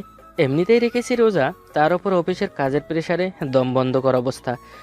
সেসব পেরিয়ে ভাবলাম ঘরে এসে আরামদায়ক একটা ঘুম দেব, কিন্তু হলো কি, এখন ঘর ছাড়া হতে হচ্ছে। আমি ছাদের দিকে এগিয়ে যাই। ইফতারের এখনও 1 ঘন্টার মতো সময় বাকি। শরীরটা যেন আর পারছিলাম না ওপরের দিকে টেনে তুলতে। খুবই ক্লান্ত লাগছিল, মনে হচ্ছিল ছাদেও উঠতে পারবো কি পারবো না। কেমন অসার অসার লাগছিল, তবুও কোনোরকম ছাদে উঠে এলাম। উঠতেই দেখলাম সোমা নামের মেয়েটা দাঁড়িয়ে আছে। সোমা বাড়িওয়ালের বড় কন্যা। এই হলো আরেক মুসিবত, এই মেয়ে এত কথা বলে যা বলার মতো না। আমার আজকের দিনটাই খারাপ যাচ্ছে। কোথায় ভাবলাম ছাদে এসে একটু আরাম করে বসবো, প্রকৃতি দেখবো, মনটাও কিছুটা ভালো হবে, কিন্তু তার হলো কই। আমি ধীরে ধীরে উত্তর দিকের রেলিংয়ের কাছে গেলাম। রেলিংয়ের ধারে বসার জায়গা আছে, আমি সেদিকে এগিয়ে যাই। আমাকে দেখতেই সোমা বলে ওঠে, আরে তাসফি ভাই, কি খবর? আমি বসতে বসতে বলি, এই তো ভালো, তোমার কি খবর সোমা? এই তো ভাইয়া ভালো। আঙ্কেল আন্টির কি খবর? আলহামদুলিল্লাহ, ভালো আছেন? সোমা এদিকে এগিয়ে এসে বলে, ভাইয়াকে ভীষণ ক্লান্ত লাগছে যে। রোজা অফিস দুটো মিলিয়ে বেশ ক্লান্ত লাগছে, তার উপর ব্যবসা গরম, বুঝোই তো। তা ঠিক। প্রথম রোজাগুলো খুব ভালোভাবেই রাখা গিয়েছে, বৃষ্টি ছিল, পরিবেশটাও বেশ ঠান্ডা ছিল, ভালো লাগতো। এখন যা গরম পড়েছে, গরম পড়লে রোজা রাখতে কষ্ট হয় অনেক। আমি অন্যদিকে তাকিয়ে থাকলাম, বললাম, সোমা কিছু বলল না, চুপচাপ দাঁড়িয়ে থাকলো। তারপর গিয়ে দোলনায় গিয়ে বসলো। দোলনাটা ঠিক আমার দিকে মুখ করে রাখা। সোমা সেখানেই বসেই বলল, ভাইয়া, হুম আপনি আর মিহিন ভাবি প্রেম করে বিয়ে করেছেন, তাই না? হ্যাঁ। আপনাদের প্রেম হয় কখন থেকে? ইন্টার নাকি অনার্স লেভেল থেকে? মাস্টার্স থেকে। এর আগে আপনি সিঙ্গেল ছিলেন? হ্যাঁ। আমার বিশ্বাস হচ্ছে না ভাইয়া। কেন? আপনার মতো একজন হ্যান্ডসাম ছেলে এতদিন সিঙ্গেল ছিল, সেটা মানা যায় না। মানা যায় না কেন? কারণ এমন ছেলেরা প্রেম করে অনেক, তাই। তোমার ধারণা আমি অনেক প্রেম করেছি? হ্যাঁ। করতে পারলে তো হতোই, তার হলো কই। মানে? মানে ভাইয়া জীবনে কেবল একটাই প্রেম করছি, একজনকে মনে প্রাণে ভালোবেসেছি এবং আলহামদুলিল্লাহ আমি তাকে নিজের করেও পেয়েছি। সোমা হাসে, বলে, আপনি ভাগ্যবান ভাইয়া। আমিও হাসি, আসলেই আমি ভাগ্যবান। বলি, তোমার কি খবর? সেদিন দেখলাম এক ছেলের সাথে কোথায় যাচ্ছ। কে সে? সোমা লজ্জা পায়, মাথা নিচু করে বলে, এমনি ফ্রেন্ড। আসলেই? হ্যাঁ। বলতে চাচ্ছ তুমি সিঙ্গেল? হ্যাঁ। মজা করো না তো, তোমরা মেয়েরা বিয়ের পরেও সিঙ্গেল থাকো। সোমা হাসে, আর তার হাসি রহস্যময়। আমিও হাসি, আমার হাসি অস্বস্তিময়। আমাদের হাসাহাসির এমন পর্যায়ে দেখি মিহিন এসে দাঁড়িয়ে আছে ঠিক সোমার পিছনে, আমার দিকে কেমন করে যেন তাকিয়ে আছে, যেন আস্ত গিলে খাবে। আমি একটু নড়চড়ে বসি, হাসিটা মুহূর্তেই বিলীন হয়। মিহিন পেছন থেকে বেশ স্বাভাবিকভাবেই বলে, এই, এদিকে আসো তো। আহা কি মধুমাখা কণ্ঠ, অথচ এর আড়ালেই আমার জন্য রাগের পাহাড়, অভিমানবর্তী দুচোখ অপেক্ষা করছে। আমি জানি আজ আমার সাথে বাজে কিছু হতে যাচ্ছে, খুব বাজে। আমি উঠে আসি ধীর পায়ে। আসার সময় সোমাকে বলি, সোমা থাকো তাহলে, হ্যাঁ, তোমার ভাবি ডাকছে। সোমা হাসি মুখে বিদায় দেয়। মেহিনের দিকে তাকাতেই দেখি তার চেহারা কালো হয়েছে, কেমন ফ্যাকাশে রুক্ষতা ভর্তি চেহারা তার। আমার কেমন জানি মায়া হলো, এই মেয়েটাকে কি করে রাখলাম আমি। আমি ওর কাছে আসি, ও দাঁতে দাঁত চেপে বলে, ঘরে এসো। এই বলে ও চলে যেতে থাকে। আমিও ধীরে ধীরে নিচে নেমে যাই, ঘরের ভেতর ঢুকি। আম্মার রাগী স্বর শুনি না, আব্বা ঘুমিয়ে আছেন। আমি রান্নাঘরের কাছে যাই, আম্মা রান্নায় ব্যস্ত, মিহিন মাকে সাহায্য করছে।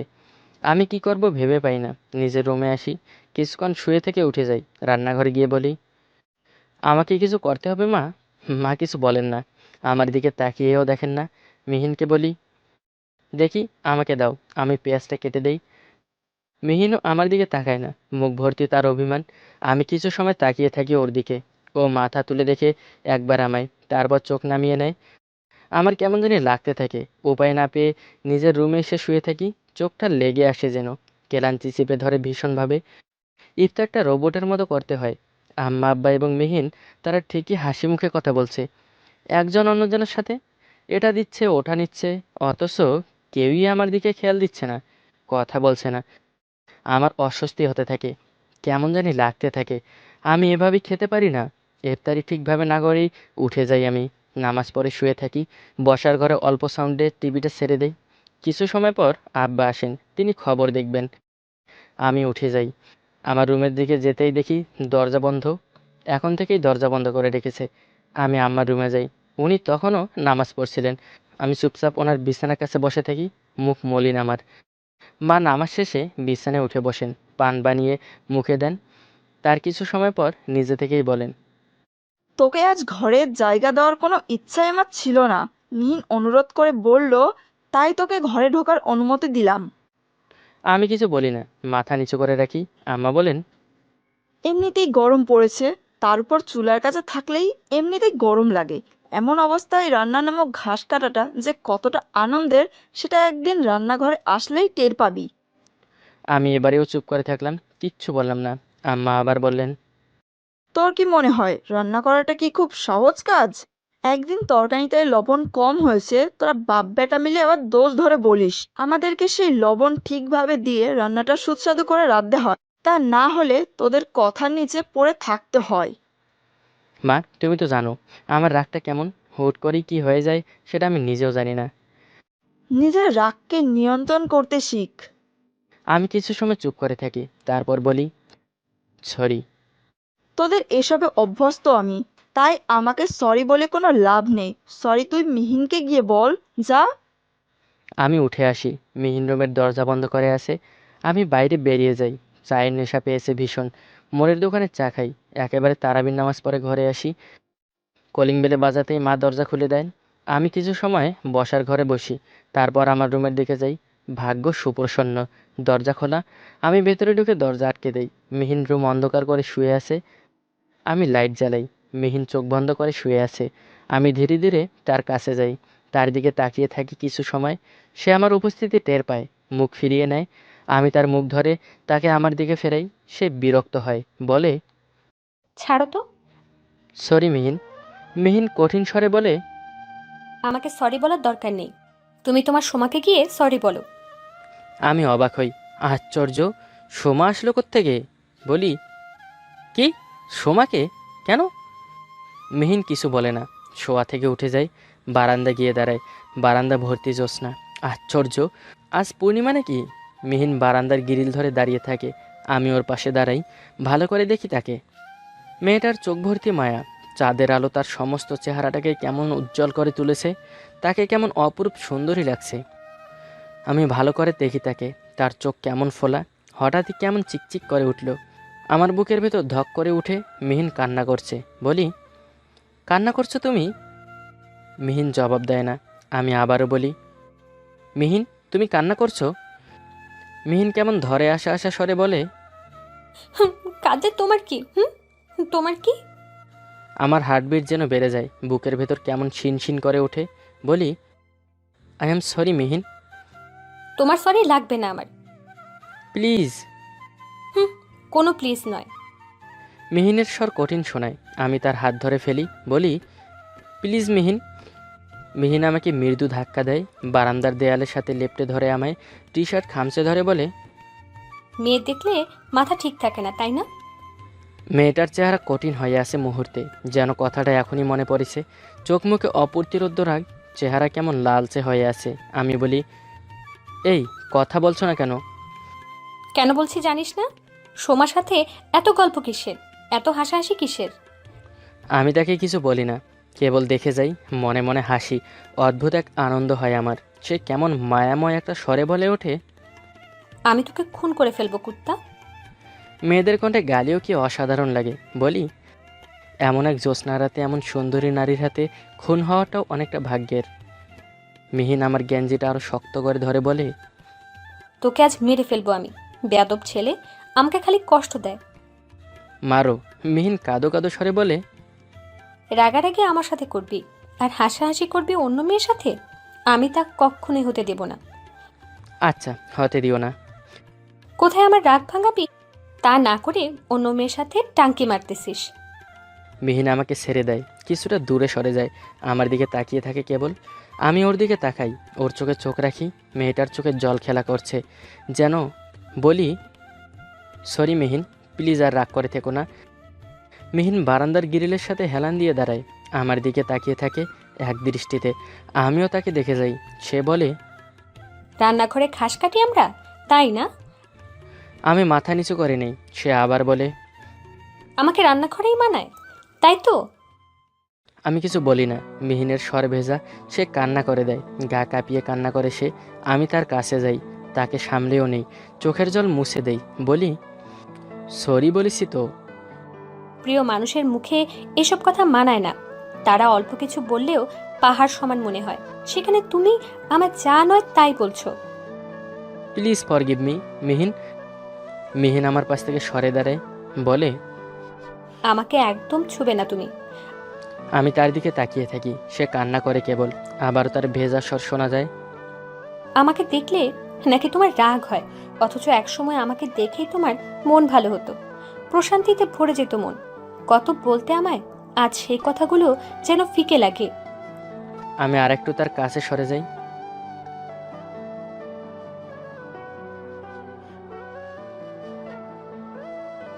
তাই বলে এভাবে বলবে? তাকে জড়িয়ে ধরি চট করি, সে ছাড়িয়ে নেওয়ার চেষ্টা করে বারবার, বলে, ছাড়ো আমায়, ছাড়ো বলছি। আমি তাকে ছাড়ি না, খুব শক্ত করে আঁকড়ে ধরে রাখি। সে একসময় ক্লান্ত হয়, কান্নার স্বর ভারী হয়, কাঁদতে থাকে। আমি তাকে বুকের সাথে মিশিয়ে রাখি। সে কাঁদতে কাঁদতে মাথা ফেলে আমায় বলে, আমি খুব কষ্ট পেয়েছি তাসফি, খুব কষ্ট পেয়েছি। আমি মেয়েটাকে আমার সাথে আরেকটু মিশিয়ে নিলাম, ভেজা স্বরে বললাম, আর একটা কথাও বলো না, জড়িয়ে ধরেছি না, এখন সব ঠিক হয়ে যাবে, দেখো। মিহিন আমাকে জড়িয়ে ধরে, তখন আমার মাথায় চেপে ধরে নিজের কাঁধের কাছে চুলের ওপর হাত বুলিয়ে দেয়, বলে, তুমি সব সময় আমার কাছে থাকবা, আমার সাথে যত ঝগড়াই হোক আমার কাছে কাছে থাকবা। ছাদে যাওয়ার দরকার নেই, কোনো মেয়ের সাথে কথা বলার প্রয়োজন নেই, জানো না আমার সহ্য হয় না এসব। সরি। সরি বললে হবে না, তাহলে কি করতে হবে? প্রতিজ্ঞা করতে হবে। আচ্ছা, প্রতিজ্ঞা করলাম। কি প্রতিজ্ঞা? তোমার সাথে ঝগড়া হলে তোমার কাছে কাছে থাকবো, বাহিরে কোথাও যাব না, মেয়েদের সাথেও কথা বলবো না। মিহিনের গলা দিয়ে দীর্ঘশ্বাস আসে, বলে, হুম, তুমি কথা দাও, কিন্তু রাখতে জানো না। কে বলল? আমি বলেছি। আমি ওকে ছাড়িয়ে নিতে চাই, ওকে দেখবো বলে আমাকে নড়তে দেখেই বলে, খবরদার, ছাড়বা না আমায়। আমার মন এখনো ভালো হয়নি, এভাবে জড়িয়ে ধরে রাখো। মন ভালো হলে আমি নিজেই ছাড়িয়ে নেব, তার আগ পর্যন্ত এভাবে থাকো, এটাই তোমার শাস্তি। আমি কিছু বলি না আর, জড়িয়ে ধরে রাখি ওকে। সে নিজেও আমাকে জড়িয়ে ধরে রাখে, আমার চুলে হাত বুলিয়ে দেয়। কিছু সময় পার হয় ভীষণ নীরবতায়। হঠাৎ করে সে বলে ওঠে, আচ্ছা, তখন তুমি রাগিয়েছিলে কেন? সে আমার কাঁধ থেকে মাথা তুলে দাঁড়ায়। আমি লজ্জা পাই, হাসি আসে, বলি, বাদ দাও, শুনতে হবে না। এই বলে আমি ওকে দেয়ালের সাথে লেপ্টে ধরি। সে মিশে যায় দেয়ালের সাথে, আমার চোখে চোখ রাখে, বলে, দুষ্টামি করবা না, আগে বলো কেন রেগেছিলে। তোমাকে খুব সুন্দর লাগছে মিহিন। মিহিন আমার দিকে চেয়ে থাকে কিছু সময়, চট করে চোখ সরিয়ে নিয়ে বলে, উফ, এভাবে তাকিয়ে থেকো না, আমি পাগল হয়ে যাব। বলো না কেন রেগেছিলে। আমি দীর্ঘশ্বাস ফেলি, বলি, নেভি ব্লু কালারের গেঞ্জিটা পাচ্ছিলাম না, তাই। মিহিন কেমন করে যেন তাকায়, বলে, একটা গেঞ্জির জন্য এমন করেছিলে? আমি মাথা নিচু করেই নেই। মেয়েটা চট করেই হেসে ওঠে, হঠাৎই ভীষণ হাসতে থাকে মেয়েটা। আমি মাথা নিচু করে রাখি, কারণ আমি জানতাম সে হাসবে। সে হাসুক, আমি বরং দেখি তাকে। আমি মাথা তুলে তাকাই, তার চোখে চোখ রাখি। মিহিনের হাসিটা হঠাৎই থেমে যায়, আমার টি শার্ট ধরে টান দেয় নিজের দিকে, কেমন মিষ্টি এক স্বরে বলে, গাধা একটা। কথাটা বলেই বলে, এখন ওই কথাটা আবার বলো তো। কোন কথাটা? ওই যে একটু আগে বললে। আমি ভাবনায় পড়ে যাই, কি বলেছিলাম একটু আগে? মিহিন আবার বললে না আমায় কেমন লাগছিল। আমি চট করেই হেসে দেই। মিহিনের মুখে কিঞ্চিত চাঁদের আলো পড়ছিল, সেই আলো তার কাজল চোখে মিশে যায় গোলাপি রঙের ঠোঁট দুটোয়। বলি, তোমাকে ভীষণ সুন্দর লাগছে মিহিন। মিহিন আমার দিকে তাকিয়ে থাকে কেমন করে, চেহারা ভর্তি তৃপ্তি তার, কেমন আনন্দে জল জল করছে। চট করেই সে নিজের মুখটা আমার দিকে এগিয়ে আনে, আমার ঠোঁট দুটোকে নিজের করে নেয়, আঁকড়ে ধরে আমার শামুকের মতো। কি জানি, তা দেখে হয়তো হিংসা হয় চাঁদের, হিংসা হয় প্রকৃতির। তাই তো চট করেই রূপ বদলায় সে। চাঁদ ডুবে যায় অন্ধকার কালো মেঘের আড়ালে।